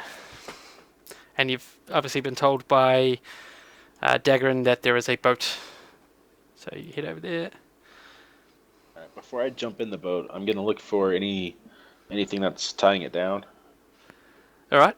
The Kuatoa is there and he's untying bits of the a piece of rope that's tying the boat to the wharf at the moment, so he's already untying it. It doesn't look like there's anything else that's keeping it in place, so once he's sorted that out, you'll pretty much be fine. Okay, on my way into the boat, I'm just gonna swing at it with my sword to hopefully just cut the rope. Alright, just give me a quick attack action. Give it a AC of 10 if you hit it. Yeah, you smash it, and the rope pings loose, and the Kuatoa looks up and says, well, that works, as you jump into the boat. Theron, it is your turn. Yep. Dash into the boat.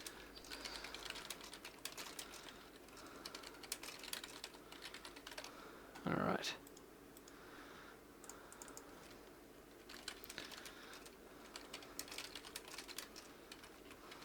Are there any like sails or anything that needs to be sort of set up, or is it pretty much just more of a raft? No, it's basically, you can see those circles that the Demogorgon's standing next to. It's basically those. They're pretty much upturned husks of plants similar to mushroom tops that have been treated and turned into boats for their purposes. So there's not much to it. There's a couple of oars set up. Okay, I guess I'll get seated at an oar, basically ready for us to go as soon as Tom arrives. If Tom isn't already dead. So Ploop's thingies still hurt him.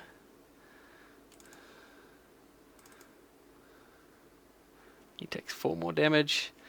Ploop, still near death. Still surprised that he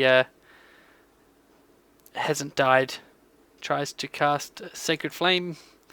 The beast passes, so it does nothing. Passes on a 5. Jesus Christ. And the rest of the Kurtor do Sweet If All. 41, he jumps in with you guys and says, is that it? We must leave. And then it is Tom's turn. Oh, I cry out, wait!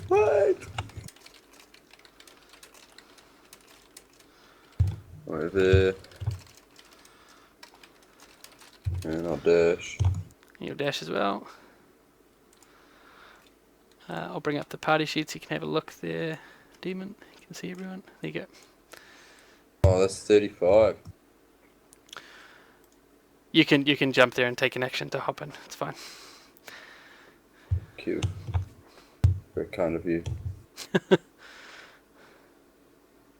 And it is Dagron's turn now, yeah?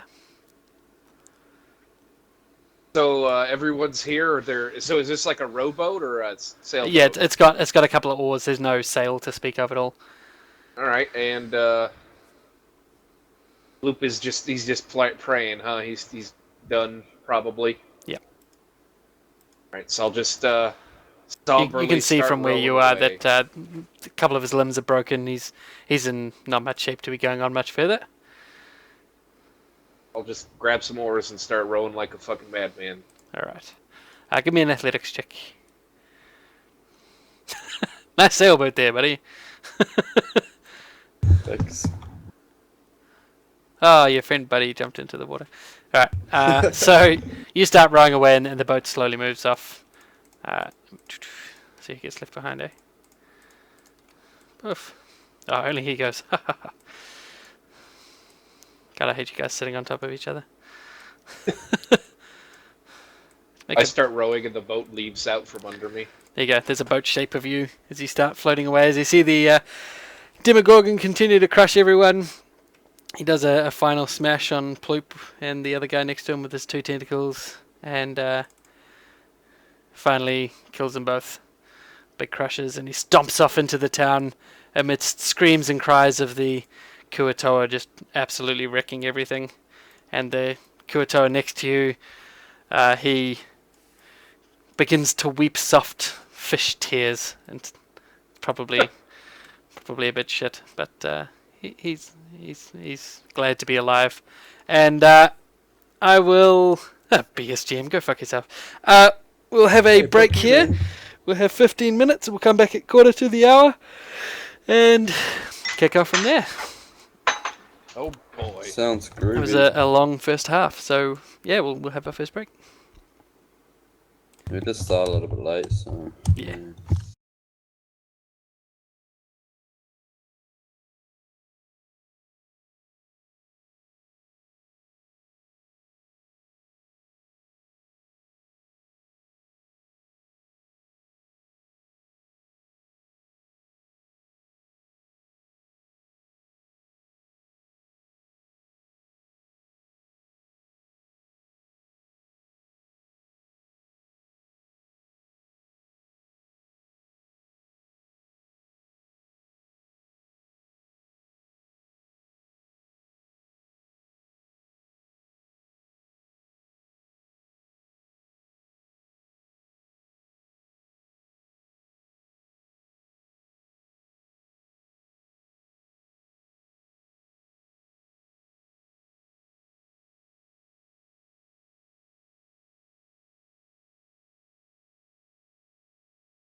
There we go.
And we're back. Sort of. There we go. Yay. Yay. Everyone else back? Let's do a vote and see who's here. I'm back. Yay. Pargon, you back? Theron, you back? I'm back. Oh yeah. Adam, is it you not pressing the button again? Yeah, it is. Who'd have thunk it?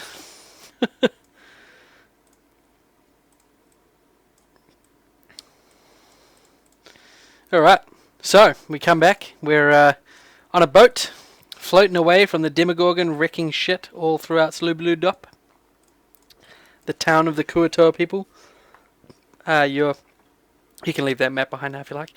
So as you float away from the shore of the town, and the Demogorgon starts crushing through the houses and people, the sounds of his destruction grow more and more distant, and you feel that you are safe from at least this beastie. Worthy of a song, I feel. So you can break into song if you like. Go for it. Gorgon. And something that rhymes with Gorgon. You're a shit bard. I haven't wrote the song yet. I'm not good at freestyle. Gorgon killed a man called Morgan, I'm sure. Gorgon just killed a man. Let's swap. No, I'm not good at a Pele either.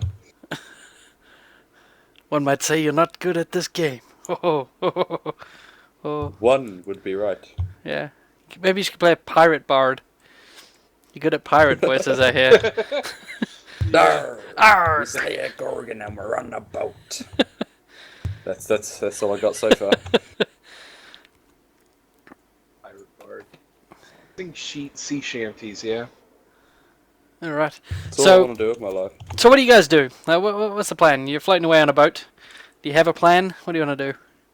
Rowing to the other side, yeah. What's his face knows the way to Gringle? Blingdenstone. Blingdenstone.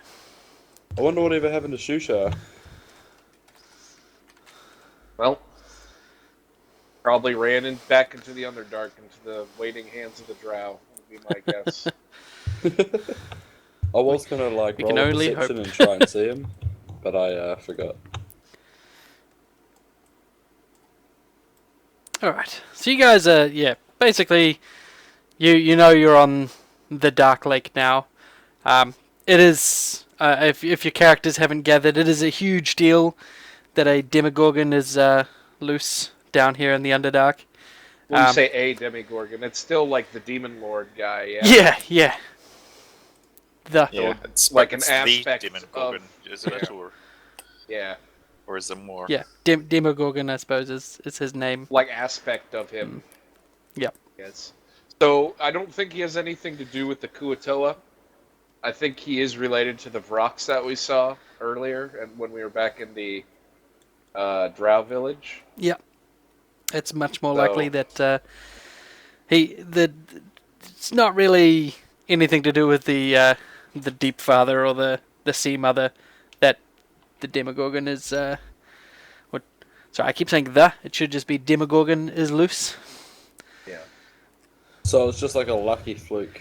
Yep. So I mean, you guys can try talking to the Kuatoa, and he's got a pretty good idea that the sacrifices that were being made on the shore of the Dark Lake played a big part. They would decapitate the people and then toss them into the lake, where occasionally a creature known as a Ixitzachital. Fuck, I can't say that. Holy shit.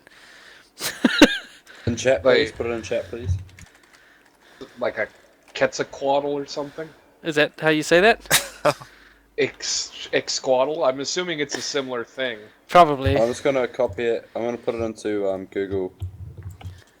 Oh, that does a shit job. It's not going to say that. It'll be like, I exit exact. How do I... Can I... Oh, there we go. So, occasionally swarms of those would be feasting. So it's basically that lake would often be the site of plenty of bloodshed thrashing around, and all the dark magics of the rituals tried to be cast there might have had something to do with the interest Demogorgon showed in that town. Not so much summoned by the Deep Father, but certainly their rituals weren't helping the situation at all. Fucking flies. Exactly. According to Title. Wikipedia says, Title. is it Shatil? Ix. Ish? Ix or ish? Hold on, I just unplugged It's a my shittle. headphones. That's what I'm going to call it. It's a shittle. Are you ready? Shatil. It'll. Exit Hark Idol. Nope. Exit Hark Idol. It's just saying the letters Exit- at the end. Exit Hark Idol. It's a car, Kydal. I prefer it's a shittle, Exit so I'm going to Hark call it Idol. a shittle. All Because it's a shittle. Alright. So yeah, those would occasionally come to the shores after the rituals, and plenty of bloodshed and dark rituals would certainly bring interest. It's part of the Sea Mother's followers were hoping to avoid, not something quite as drastic as this, but certainly the ill effects of numerous basically sacrifices and rituals on the edge of the Dark Lake. So that's his theory. That it was their fault, but not that they summoned it.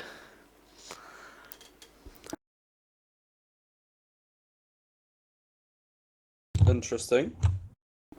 Seems right to me. Just want to fill that silence void right there. A little bit. I'll play a song So, again. Didn't mean to summon the demon. Demon was attracted to the beheaded people. You sound Thanks. like fucking Flight of the Conchords now. They are from New Zealand, aren't they? Yeah, That's right. they sing kind of fucking songs just like that. It's fun. Yep. is Jim Jar able to navigate us towards Blingden Stone?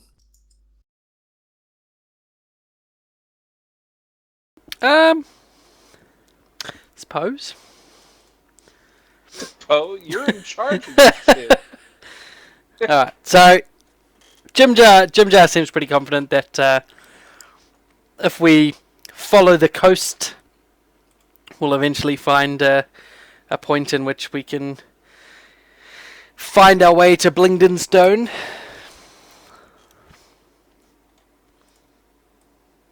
Alright, well.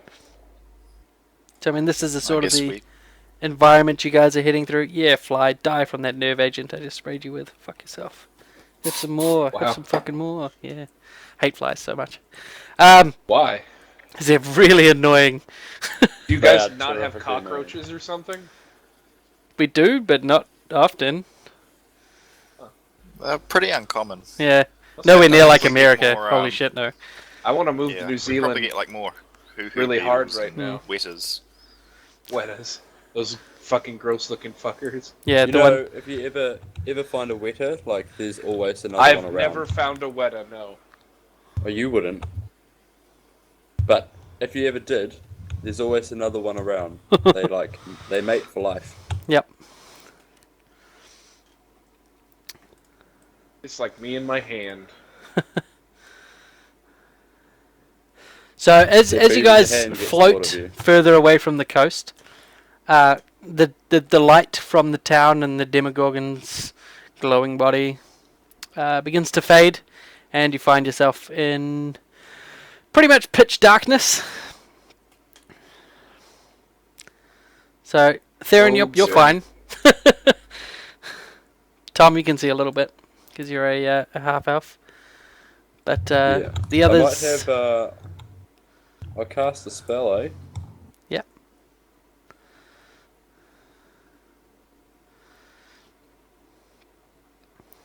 Dancing lights. Very nice. What's the duration on that?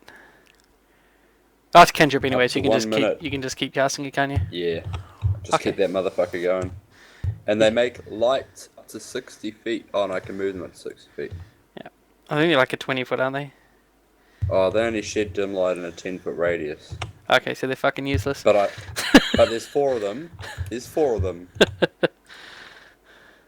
I can make them swirl around us. So you just keep yeah, playing I'll a do little that. ditty on your lute, and keeps these Yep. these dancing lights just around your little boat. Jim Jar says as long as you can follow the coast, but it's not long before it's pretty obvious that the coast is not just at the edge of the lake. There's caves and big stone pillars and outcroppings and bits and pieces of all manner of environmental... Fuck, what's the word I'm looking for? Jeez, my mind is broken. Landscape, I guess, that makes it very difficult to follow and figure out where exactly you are. And Jim Jar soon gives up and says, "Well, I'll admit it now. I'm lost." You just popped so many lay on hands on me and I'm not wounded. Yeah, you were. You had 5 hit points, and I healed you for 5. Why does it say not wounded? In Because I brackets? just healed you. You sure you had 5? Done it 4 times. You gave him like It's saying 10. not wounded for Jim Jar, too, though. Oh, it's because I have myself targeted as well, I think. No? Oh, Who knows? I think thank you you. I left Tom appreciate it. Bardello up when you targeted Jim Jar. That's all. Oh, yeah, that's Yep. it. Yep. Speaking of lay on hands, I guess I'll try to burn 5 on myself to see if that reduced HP is like a poison. Save or your hand. a, It's not a disease or a poison. So you don't burn the hands. You actually roll me a medicine.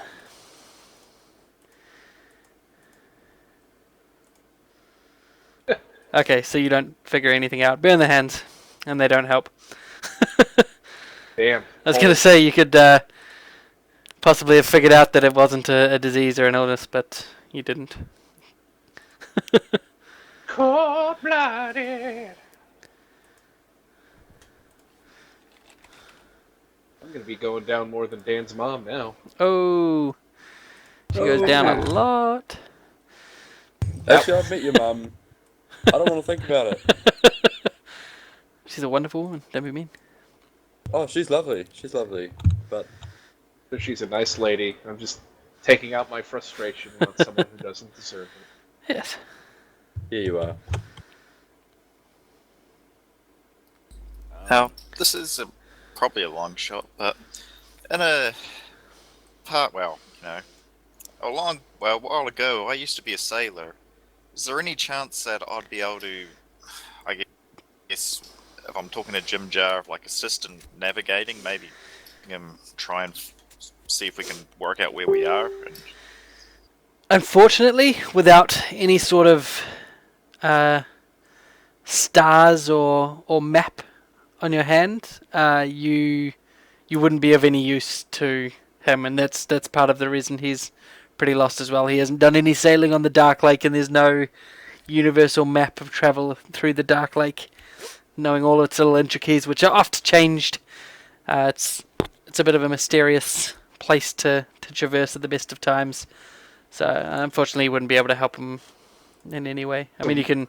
Does the Dark Lake have a dark basin, like where there's like flat area around it? So, or is it just kind of like butted up to like a cave wall and you can't really stand on it or anything? Parts of it are.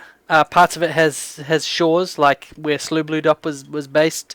But a lot of that even was sheer drop to the edge before they had sort of hollowed out sections of it for their dock.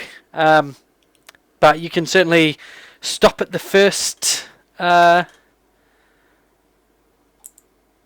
of area that you can shore up at without having to climb cliffs. All right. And the Kuatoa, I'm assuming, is going to be fucking useless. Yes. All right. Well, not necessarily. He would be familiar-ish with the lake. I mean, you can try and get him to find his way. He might not be able to find his way to where you need to go, but certainly be familiar with nearby areas. The lake is I guess I'll ask extremely him- big. Do you know any nearby, like, friendly settlements, or at least that would be friendly to us? He thinks for a moment and says, "Friendly? I think not. I think both of us, both you and I, would be killed at any place I know there to be others."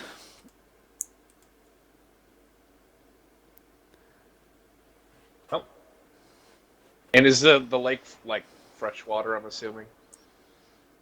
I probably wouldn't drink it. Well, I mean, but you could, like, boil it or something, and it would be fine to drink. Possibly. What the It's fuck? pretty thick and gross at points, and it's steaming and bubbling at others, and then other parts it looks almost perfectly fine. Almost perfectly fine. Almost perfectly fine.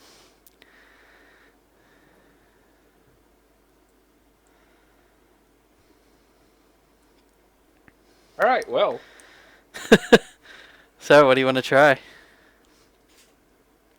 So I don't know, we guys. either wander aimlessly in the Underdark on land, or we wander aimlessly on the Underdark in the water. Yes. I think we should stay. I vote stay in the water for a while. All right. The Kuatoa says that we could possibly get you close to Mental Dareth, but he's never been that far himself, so he'd be guessing a lot of it, and that would be the most he could offer. Could I potentially inspire him to guess better with like sailor songs? It might help your travel speed, but possibly not his knowledge of the area. I will sing sailor songs. Alrighty. Can I ask him what sort of a settlement the place he mentioned is? Yep. So, Mentor Dareth is a it's what's the word? Total shithole, but we'll probably end up in a similar situation if we go there. Basically, it's a neutral outpost where Drow, Duergar, Sverfniblin, and surface dwellers can meet and trade with a mutual respect for each other's lives. Surface dwellers. Though it is a trade hub more than it is a proper town, and those who maintain it have resisted the urge for expansion or colonization from any witch group. Oh, if they're surface Sounds dwellers, like a- maybe they can help us out. Let's head there. Alright.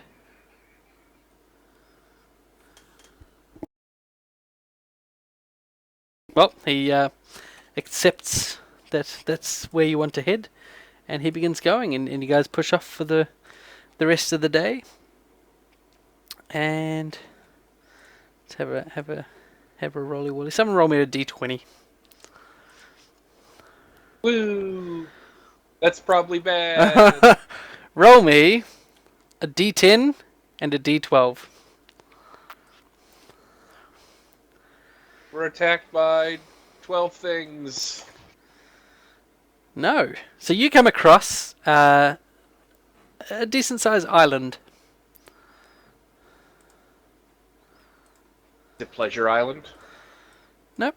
It's a I mean it's small in terms of islands, but it's a bigger than a rock, and it seems to be pretty empty. Okay. I guess we could check it out for a place to rest for the night. Is it about that time? It could be. Yeah, it's getting late afternoon. It's certainly would be a nice place to, sleep. Let's do it. Well, if those drow keep, or drow, whatever, keep tracking us, they're gonna have a hell of a surprise. They get to Sluva, dog. Roll me 1d4. Good ass. Okay, now as you guys start staring towards the island, there's a sudden thrashing in the water as you get close, and there's a big smash on the side of your boat, and you hear a chittering coming from the side where this boat was smashed, and then before you can react, there's another smash on the other side, and the boat's nearly capsized again with the hit. Can I roll a survival? Sure. What are you Cool. trying to survive? See if I recognize an animal that would attack like that.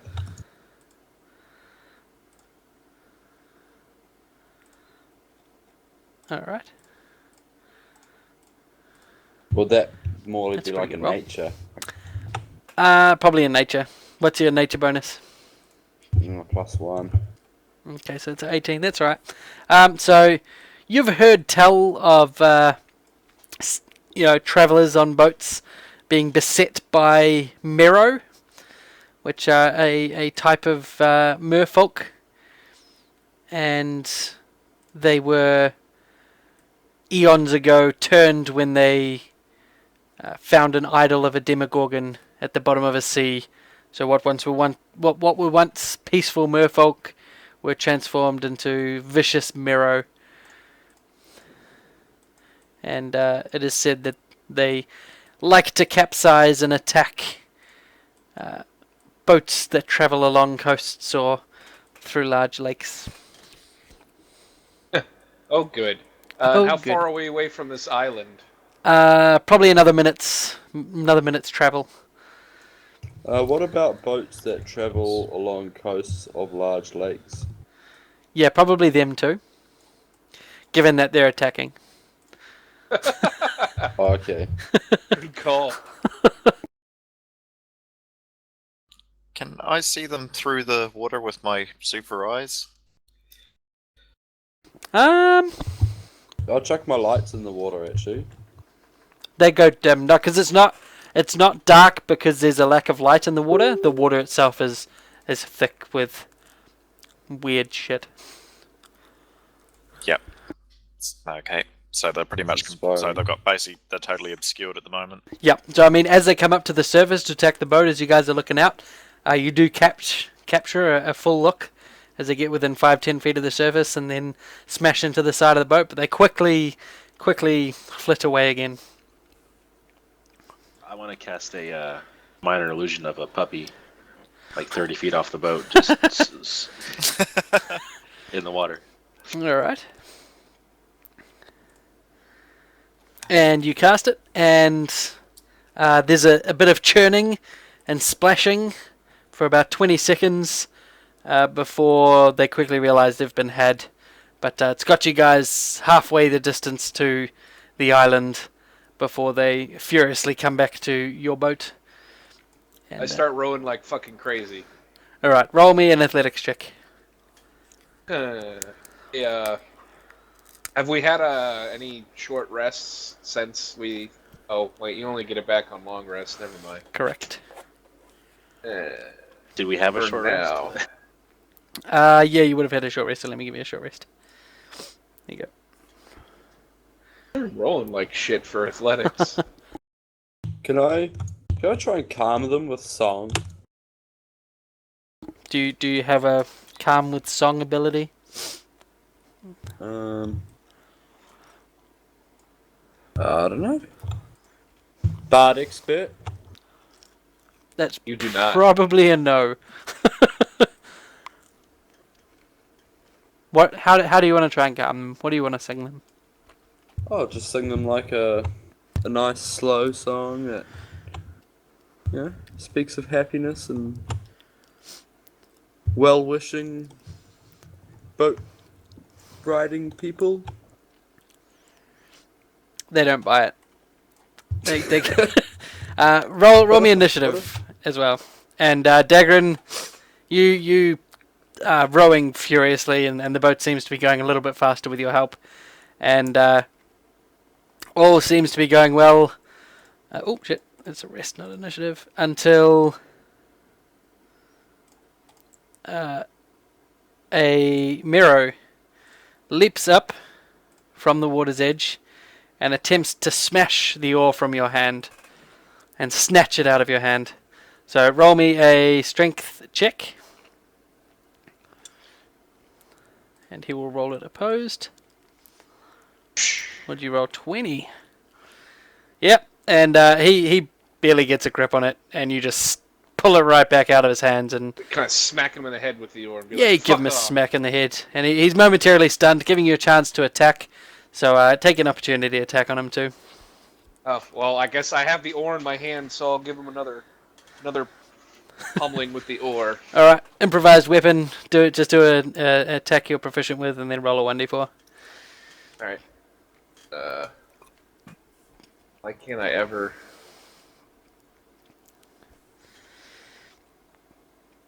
Easy hit. And what's your Plus, strength modifier? 4, so 8 damage. Nice. So you smash him for Crack 8, him. and he goes reeling back into the water. The big lump on his head. Unhappy with this current situation. So Marlo, come around to your turn. You've just seen this one leap out of the water, and there's a few milling around the surface of, just under the surface rather, around the boat. You catch glimpses here and there, and you see around 3 that you can keep your eye on. Okay. I guess I'll just ready my action for if they ever try to jump up, and then I'll attack them then. Okay. We go to Dagrin, who's rowing with his oar. And you can still see the Alright, one and, you smacked. He's probably within range. The oar's probably a good 10 feet reach if you wanted to try and give him another whack. Sure, fuck him. Do it again. Is there something to target? There That's is the in the Marrow combat 3, tracker. yeah. Yep. Alright. Oh, yeah. Alright. And you twat him for how much? Oh, I could do boom boom. No, I'll have to do. 6 damage. And he lets out an underwater scream which pierces the surface and comes to your ears. But comes storming at you, teeth and claws bares, leaps out of the water and attempts to bite and claw you. Is it one claw? Does Milo get his held action? He will, yes. Now let me just chuck these yeah. at you. Buff. So he hits with both and deals 17 damage. Oh shit! Goodbye. And you go down. Oh fuck. Milo, you get your reaction as this Miro leaps out of the water and attacks Dagrin.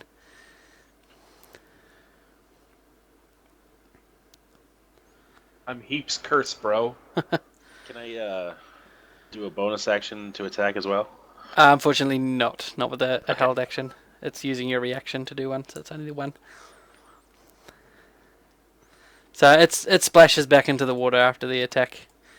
And 17 comes up and flops onto the back of the boat, and a spear in his hand attempts to stab at Jimjar. And he misses and splashes back into the water. Stool at the back of the boat cries out into all of your heads, "What is going on?" And Jimjar runs to the edge, and he has a crossbow from somewhere he's managed to get his hands on, and he fires it into the water, and it plops harmlessly into the waves. And it is Tom's turn. Alrighty.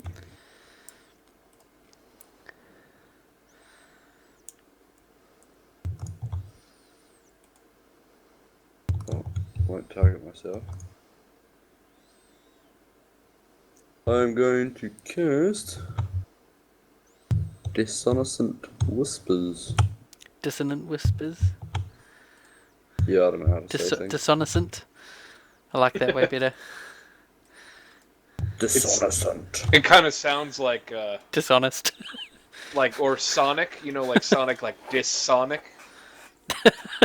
Unsound words. Oh shit, Adam, what was the one that Leash did that we combined with the bin in the walls? Ah.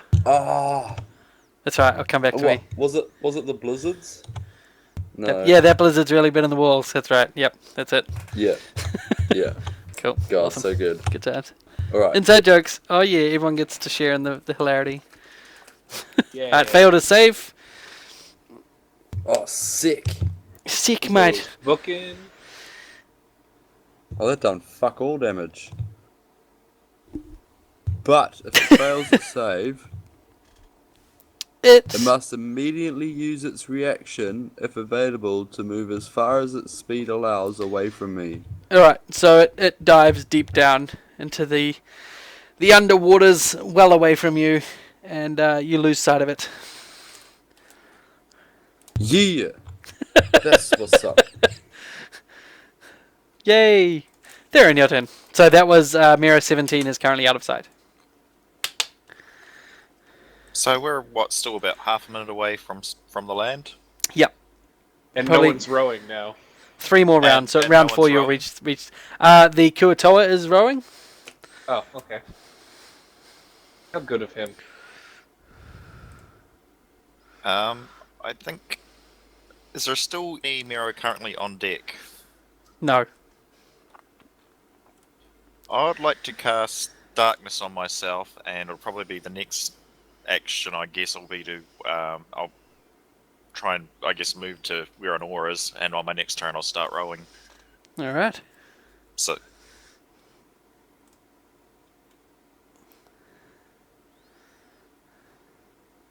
So, I don't know if any of them are within the sphere or not, but it'll be, a 15-foot radius sphere on the boat. Alrighty. So, Miro 4, he comes up, and in the darkness, he attempts to thrash around and scratch at whatever's on this boat. So, with disadvantage, he goes for the closest, which is Tom. And he attacks with his claws. Hits, even with disadvantage. And deals 6 damage. Scratching, scrabbling around. He claws down your back. And goes to Milo's turn. Who is also now in darkness.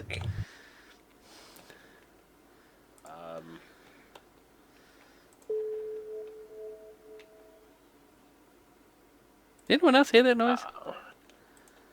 I guess I'm gonna fumble around looking for Dagrin, see if I can help him out.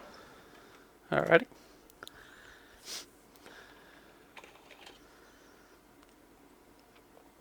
So you fumble around for Yes, Dagrin? Yeah. I don't know what else to do. And what are you going to try and help him out with? Just rowing? No, he's I'm unconscious, dead. so Oh, right. medicine check or whatever. Okay, yep, roll me... Sorry, I completely forgot he was down. Roll me a medicine save and see if you can stabilize him. Medicine check, sorry. See if you can stabilize him. 14. Yep, so you stabilize him. You will roll 1d4, Dagrin. Oh. In 2 hours, you'll come back to life with 1 hit point. Alright. But you don't need to make any death saves. That's good. Anything else you want to try? I suppose that's pretty much it. That's all I got. Cool. Alright, Dagrin. I'm being unconscious right now. Alright. Roll me a 20 and see if you come back. Nothing happens if you don't get a 20. No. Alright. The Miro around the boat, the extremely wounded one, smashes into the side and attempts to scramble up as well. And tries to lay a harpoon into Milo. This is the side near Dagrin now. So disadvantage. And misses in the darkness.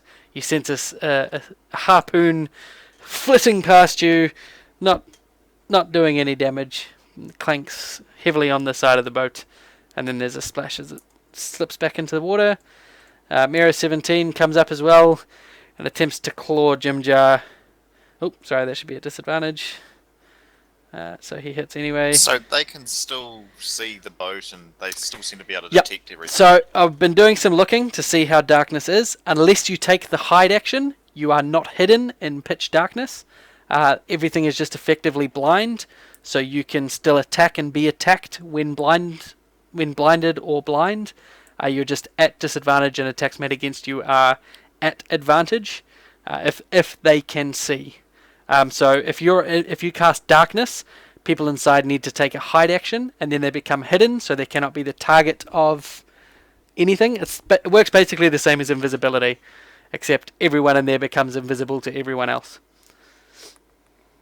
So invisibility, Like if you don't see take, in darkness. yeah, if you don't, if you're invisible, if you have the invisibility spell on you, you can still be seen until you take a hide action. And if you don't take a hide action, That's people really can still attack you. fucking Yep. Stupid. Though it says here, though, creature with dark vision can't see through this darkness, and non-magical light can't illuminate it. Yep. It's got nothing to do with that though. It's they're effectively blinded, but they can still attack using their hearing or touch senses. That's where the disadvantage comes from. Damn. Oh, Yeah. okay, yep. So unless you take the so hide that action, makes that's sense. you like trying to hide your noise, So your they're using, whatever. They're using other senses to Yep. compensate for the. Yep. Yep, gotcha. So that's where the disadvantage comes from, because they're not being able to rely on their sight to attack. But yeah, unless you take the hide action to hide yourself in the pitch darkness, like walking around quieter or taking cover, whatever, you are still attackable. Okay, got it. Yep. All right. So he did his Jim Jar attack. Stool is starts asking, "Shall I attack? Shall I fight the things?" No! Stay safe. He says, "Thank God, because I can't." Jim Jar swings his war pick wildly as the other one scratches at him. Should be at disadvantage, but he hits and deals 10 damage. Very nice. He can't get sneak attack because it's disadvantaged. And it is Tom Bardello's turn. Hooray! And everyone cheers. Yay! I don't remember that part. Well, you have a terrible memory, sir. You're a terrible audience. So what ones are in sight now? None of them. Just because of the darkness. Yep. But you can still attack and target it. And like you'll hear them attacking, so you'll be able to get an idea of where they are. Oh yeah. But if I like, oh wait, isn't Dagrin like totally fucked up? Yes. Yeah, I'm stabilized though, so I'm not losing health or anything. Yeah. He's just down, but you could heal him. Yeah, I will Fly. make you undown. Boom. 4. Wow, you have such small hit points. Rise, my friend, and protect Stool, as he is object of our quest. He basically is. Okay, I think I might as well drop the darkness then, since it's not going to be quite as handy as I thought. So, who can I see that's currently... Is there anyone in melee range? Or So you can get to any edge to look over and see any of the Miro in the water. The one that was swum away has had its turn, it's come back since. So they're all attackable at this point. Okay. And you would know that the one over by Dagrin and Co. Has been hurt the most. Good wax with a... Yeah, plenty of wax. Whacked him off real good.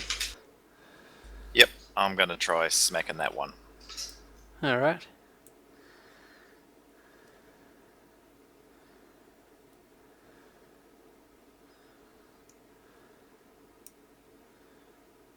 And you miss. Yep. No short sword offhand? I'd have to draw it, and using an Free using action. an action. Have you used it for anything else this turn? Eh? Have you used that free action for anything else? Because you might as well. I dissipated the darkness. I don't know if that counts or Nope. not. Okay, I'll whack him with the short sword. Go for it.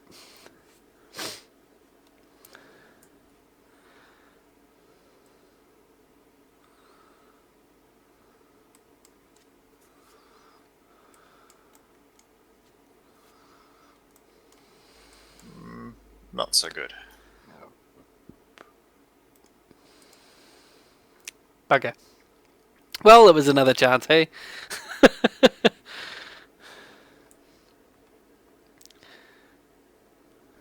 Alright, so the Miro comes up once more and attempts to harpoon Tom. Critically hits. Do you want to try and cutting words if you've gotten it? I don't have one. Oh, really? Do they not come back on a short rest? Only after a certain level. Oh, poos. I think it's level 4 or 5. Why That's do right. I always get crit anyway? It takes you down 18 points of damage. Oh, shit. But there's no secondary effect, which is nice at least. Oh, so I'm not grappled this time? No, not pulled over the water or anything, which I thought would have Oh, been so much good. more fun for a harpoon. But Milo, your turn. You've just seen Tom Bardello come down and be knocked down with a furious blow from one of the Miro's spears. We are one round away from reaching the island, so it's within grasp. If you... Oh, wait. Did that kill me? Yeah, dude, you're down. That's fucking... What the fuck?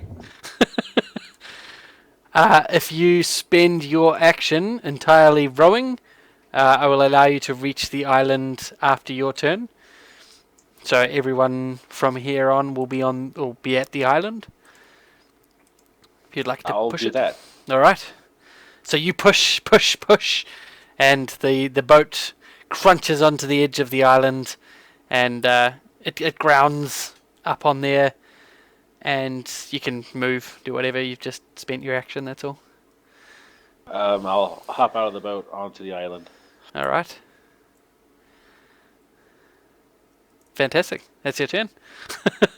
Yep. Dagrin. Alright, I'll get out of the boat and start pulling it ashore. Okay, roll me a strength check. 20. Ooh! Ooh, are they going to be able to oppose that? They might not. just- Pick it up over my head and throw it into the middle of the island. Yeah, Everyone basically. on it. So one of the mirrors is hanging onto the edge that's still into the water and attempts to hold it back, but you just wrench it free from his grip and slide it up a good 10 feet up onto the island. And It's really hard to get purchase in the water. and bringing everyone safely ashore, and the Miro stay down in the very edge right up on the island. But it looks like one of them's getting prepared to throw one of their harpoons up on to you. Alright, so I'll get out my can I use a move action to draw a second since it's only a bonus to get it?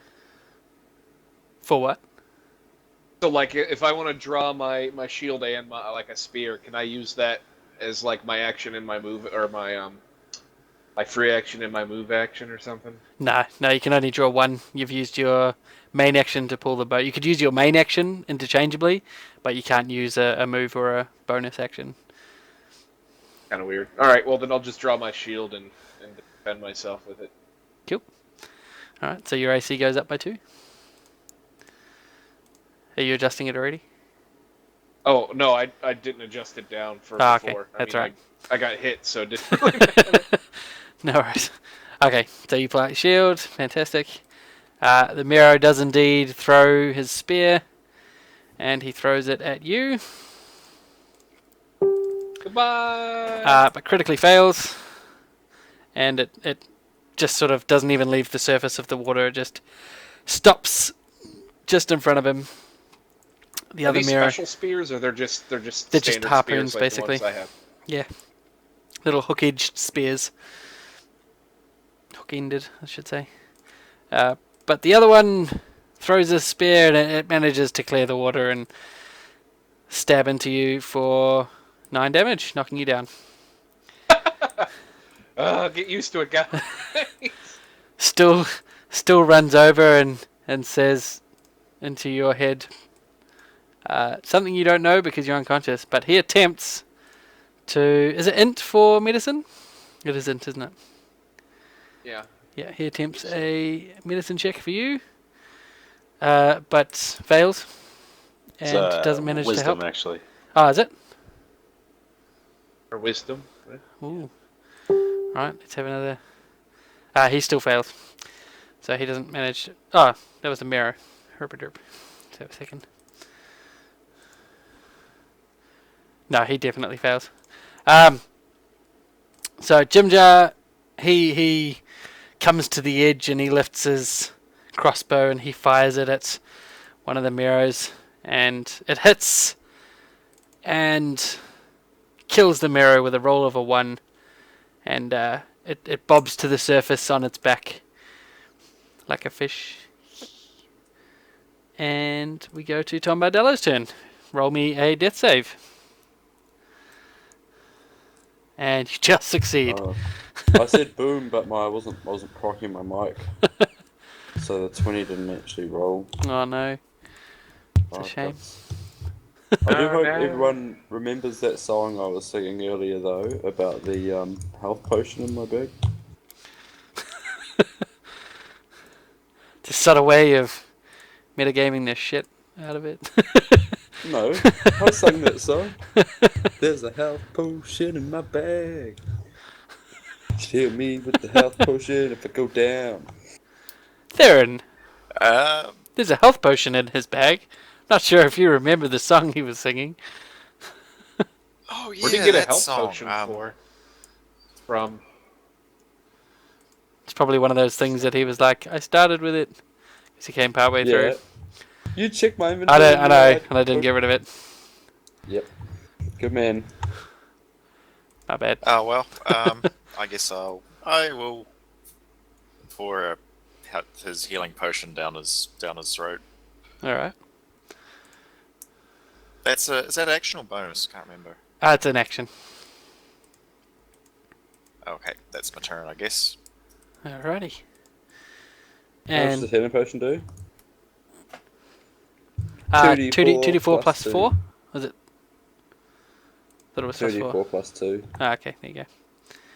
Maybe I'm thinking of the superior one. I don't know. There you go, you get 8 hit points.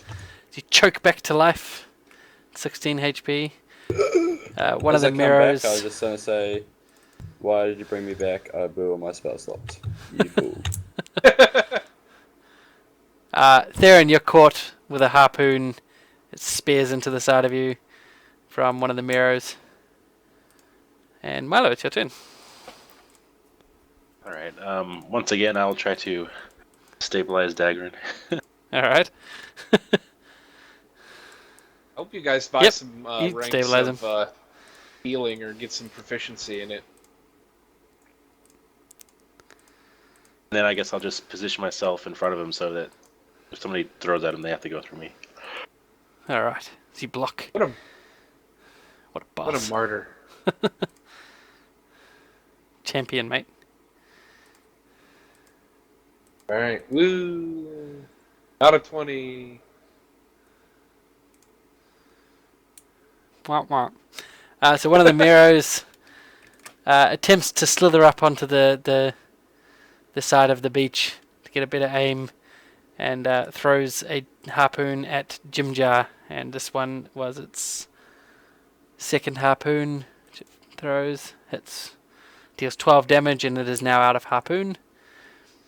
And we go to Stool, who attempts to run over to Dagrin and fungi him up with his fingers. And it's Jimjar's turn. He fires a crossbow, one of the remaining mirrors. But he takes a moment and loads what looks to be a rather special looking bolt. Which deals 8 damage and causes a save, which the creature passes. Wah wah. Alright. And it is Tom Bardello's turn, who's back alive, thanks to the magic of healing potions. Woo! What a waste of time. So is it the 2 mirrors or just the 1 mirror? 2 left now. Oh, yeah. 4 and 17. I'm attempt to scare this one off with some vicious mockery. I have one unchecked spell slot, but I'm pretty sure I've used all of them. So I'm just going to check it. Vicious Mockery is like the best cantrip in the whole game if it works. And I targeted Dagrin as well. How did Dagrin made the save. What? The mirror failed the save.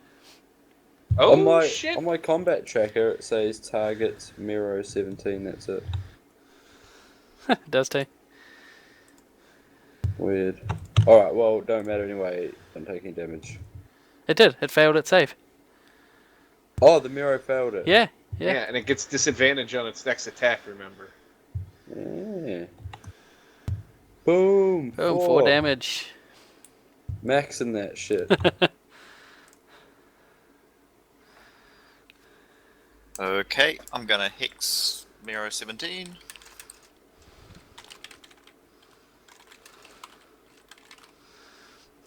Alright. And that's my bonus action, so I only get to slice them with my main hand this turn. Yep. But you got the hex damage, which is better than the offhand. No, it's not when you automatically miss. No bonus effect. God.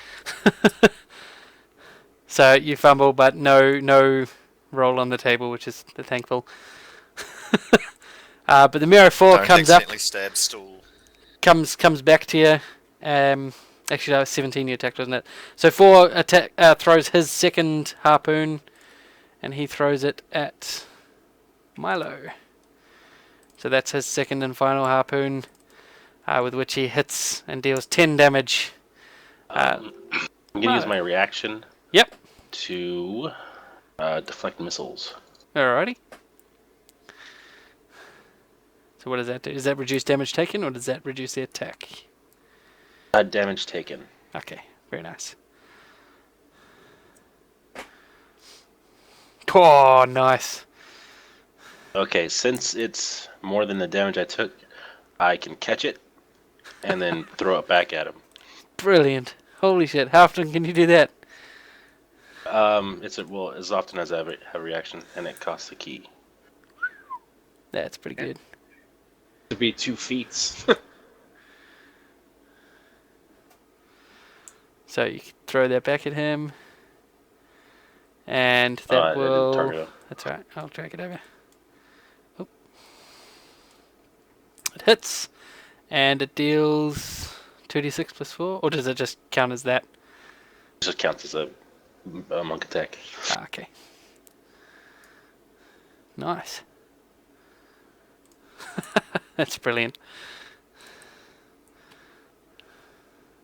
So, he is surprised. I'll do that damage, don't worry. Check that in. Okay. Oof. 6 damage. That catches him by surprise. Alright. Dagrin. Oh, no, it's your turn now, isn't it? That was your reaction, wasn't your turn? Yeah. For that, I wouldn't have taken any damage either. Righto. Get rid of that. Close. There you go. Perfect. All right. So both of those guys are now on the beach. 17 is on the beach, up at the beach. 4 is just off the surface. Okay. Or just off the shore, I should say. I'll run up to 17 then. Okay.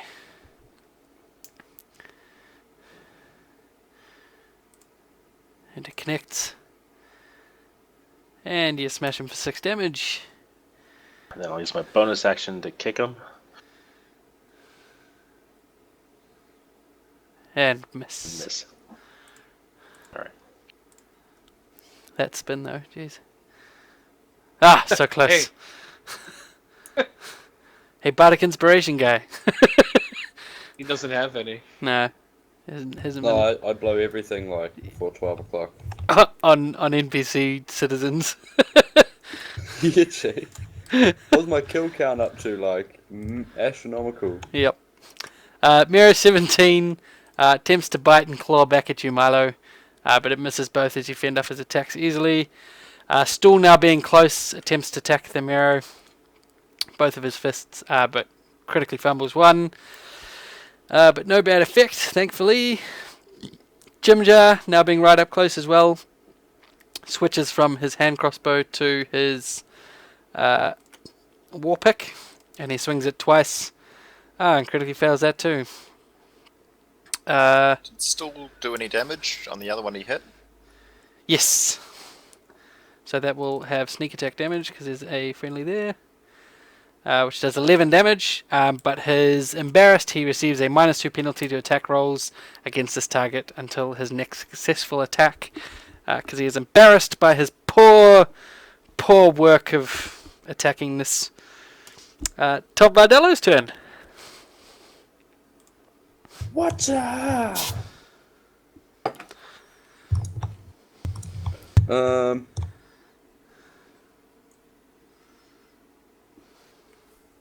gonna. This fly sprayed my fucking monitor. What an idiot. Which one? The middle one.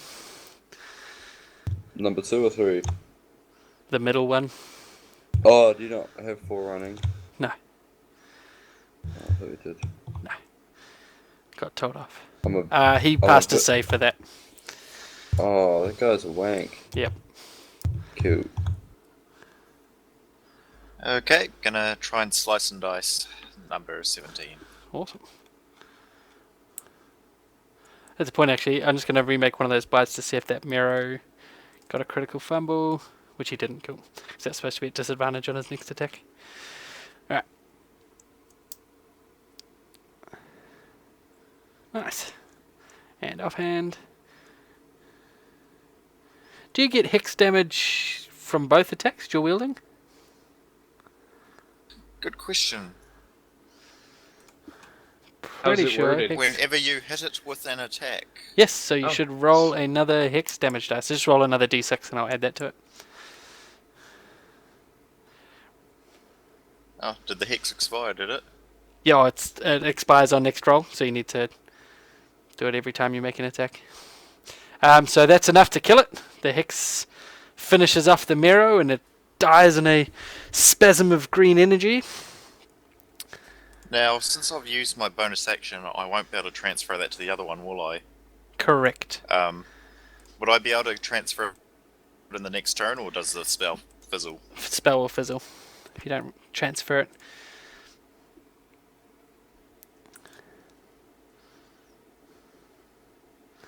Alright, Mero 4. He's used up his harpoons, so he comes up to the shore as well.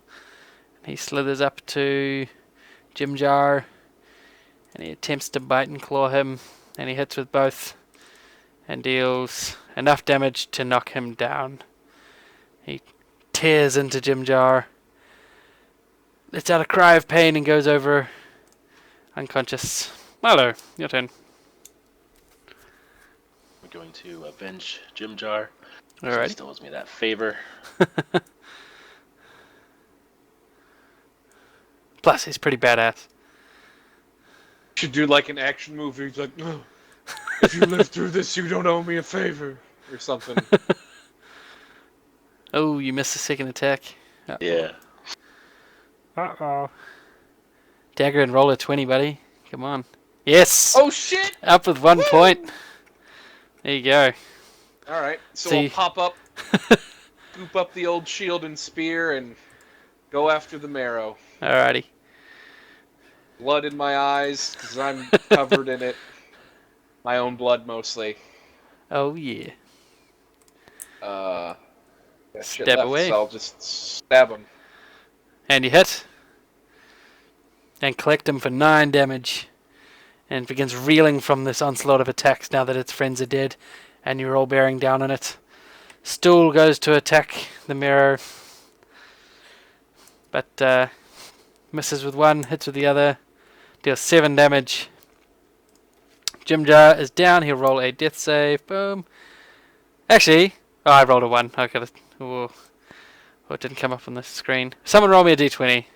It's very lucky. I rolled that off the table. Okay, he makes 1 save.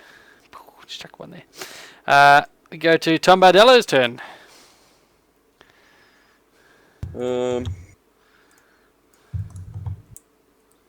Just do what I can. Is he within melee range? Of Yes, he's up amongst all of you now. So if he's not within melee Alright. range, it'll be a short move to you. I want to make that short move. Yep. Oh, I'm That's sorry, cool. it's too long. Okay. I'll whistle a merry tune as I go. Yep. And then I'll slash the cunt. Slash him. And you slash him. How much do you slash him for? Only 6. What a loser. Fuck you. It's better than my maybe 4. This is true. Yeah, but the secondary effect is Yeah. really, really nice. Though. With all these people up in Yeah, melee that's- range, that running away, all those opportunity attacks, there's a lot more than 6. Gonna throw that out there. You know what? Whatever. Alright, Theron, your turn. It's looking pretty close to death now. It's hacked and slashed and everyone's bearing down on it and it's cowering away. It's likely to be As the soon coup de as grace. In combat's fact, how do over, you if kill we don't it? have to- It's pretty much over. How do you kill him? I guess we'll. Yeah, I'll just stab. Yeah, keep stabbing. I guess. Just flurry of blows. Whatever works, just keep stabbing away. We all of us just work it over until it's fucking just paste on smeared on the island. Yep. Shaun of the Dead style, where they're just beating on that corpse for a good 30-40 seconds after it's dead. You just... And it's like, oh shit, Jim Jar. Yo, maybe it's actually edible. Probably not anymore. The amount of Really, hacking and mixing with dirt it's had. Hey, fish, Pete. Fish, bit. I think it still Never counts mind. as cannibalism as if they're sentient creatures. So Just eat the fish parts. Yeah. It's like they're like the demon tail. mermaids. Like a mermaid, or you can just vermin, eat aren't half of them and it's not cannibalism.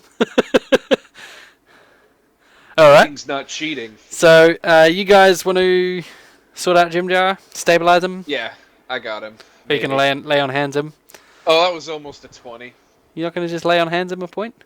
I'm out. You made me spend the 5, remember? Oh yeah, I don't know if it was your last 5. You the dummy. Well, Hey That's- Bard, I you got any healed up spell slots to everyone. heal? Nope. I'm spent. Yeah, I thought I did, and I was like getting ready to do some awesome spell before, and then I like, nah. Surely I've hit my full mark. I probably go. actually cast 5. Dagron, I mean, it's enough to stabilize him. He's just going to roll a d6 because your first one was shit. So in 6 hours he comes back at 1 hit point. So would you guys like to take a long rest on this island? It's otherwise, Yes, please. there's not much here. Could I get a nature roll from each of you? Or a survival, sorry, not a nature. Oh, how many of those harpoons did they have? Because I'm going to scoop those up. There is 4 harpoons you can recover. And you just treat them like... Just like a spear. Alright, 4, so I'll have 9 then. Wait, can I inspiration that? Because I don't. No, we earned an inspiration. That's right, ages Yes. ago. So before this long rest, can I inspiration the survival? Go for it. Well, who are you going to inspire? Oh, yourself? Yeah, I had an inspiration from someone getting a crit. yeah. Oh! And I think you did, but you used yours. And then Milo Milo and Theron still have theirs, so they can inspiration their survivals as well. Except I rolled it before I called it. I did too, bro. Just roll Just it do anyway. it. Just don't Just say do it. anything. See? Yeah. With. Didn't even need it. Oh wait, no, that was it. Ah, yeah, no, keep your first roll, bro. I think I will. Okay, I so we've can got roll a that with 12, a advantage. 23, a 19, and an 11. So you guys get a shit ton of food from the mushrooms and stuff that's on this little island. And you manage to find, in the center, coming from one of the massive stalactites coming from the cavernous ceiling of the dark lake, fresh running water, which is awfully nice and pretty good. So just in the party inventory, you guys get enough food for 15 days and enough water for 19 days. And so we'll just take off what you've got. There's a lot less of you now as well, so that's good. Do you guys feed the Kuatoa that's helping you out? How many are there? Yeah, of course. Cool. So How many Kuatoa, are there? 1. Just the one guy that Oh, escaped yeah, with you and yeah, got you guys away. So Yeah, Jim yes. Jar, Stool, And then one for each of you. Theron, Milo, Daggerin, Tom. And I believe that's everyone, isn't it? Yes. So you have currently 28 days worth of food and 23 days worth of water. Not including your rations that you've still got in your inventory. Nice. Oh, That's so there 20. was. That's for one person though, isn't it? Yeah. So, So for 7 people, that's 3 days. For 3 people, that's 7 days. But it's a lot more than you had before. Well, I mean, you had 20-ish before, but the water's really good. You were running extremely low on that. And that actually brings us really a perfect time to have a long rest and finish up the session. We're only like 8 minutes from our normal finishing time. And a long rest is a good time to finish up. I assume you're going to rest long enough to get Jim Jar up? Yeah. Cool.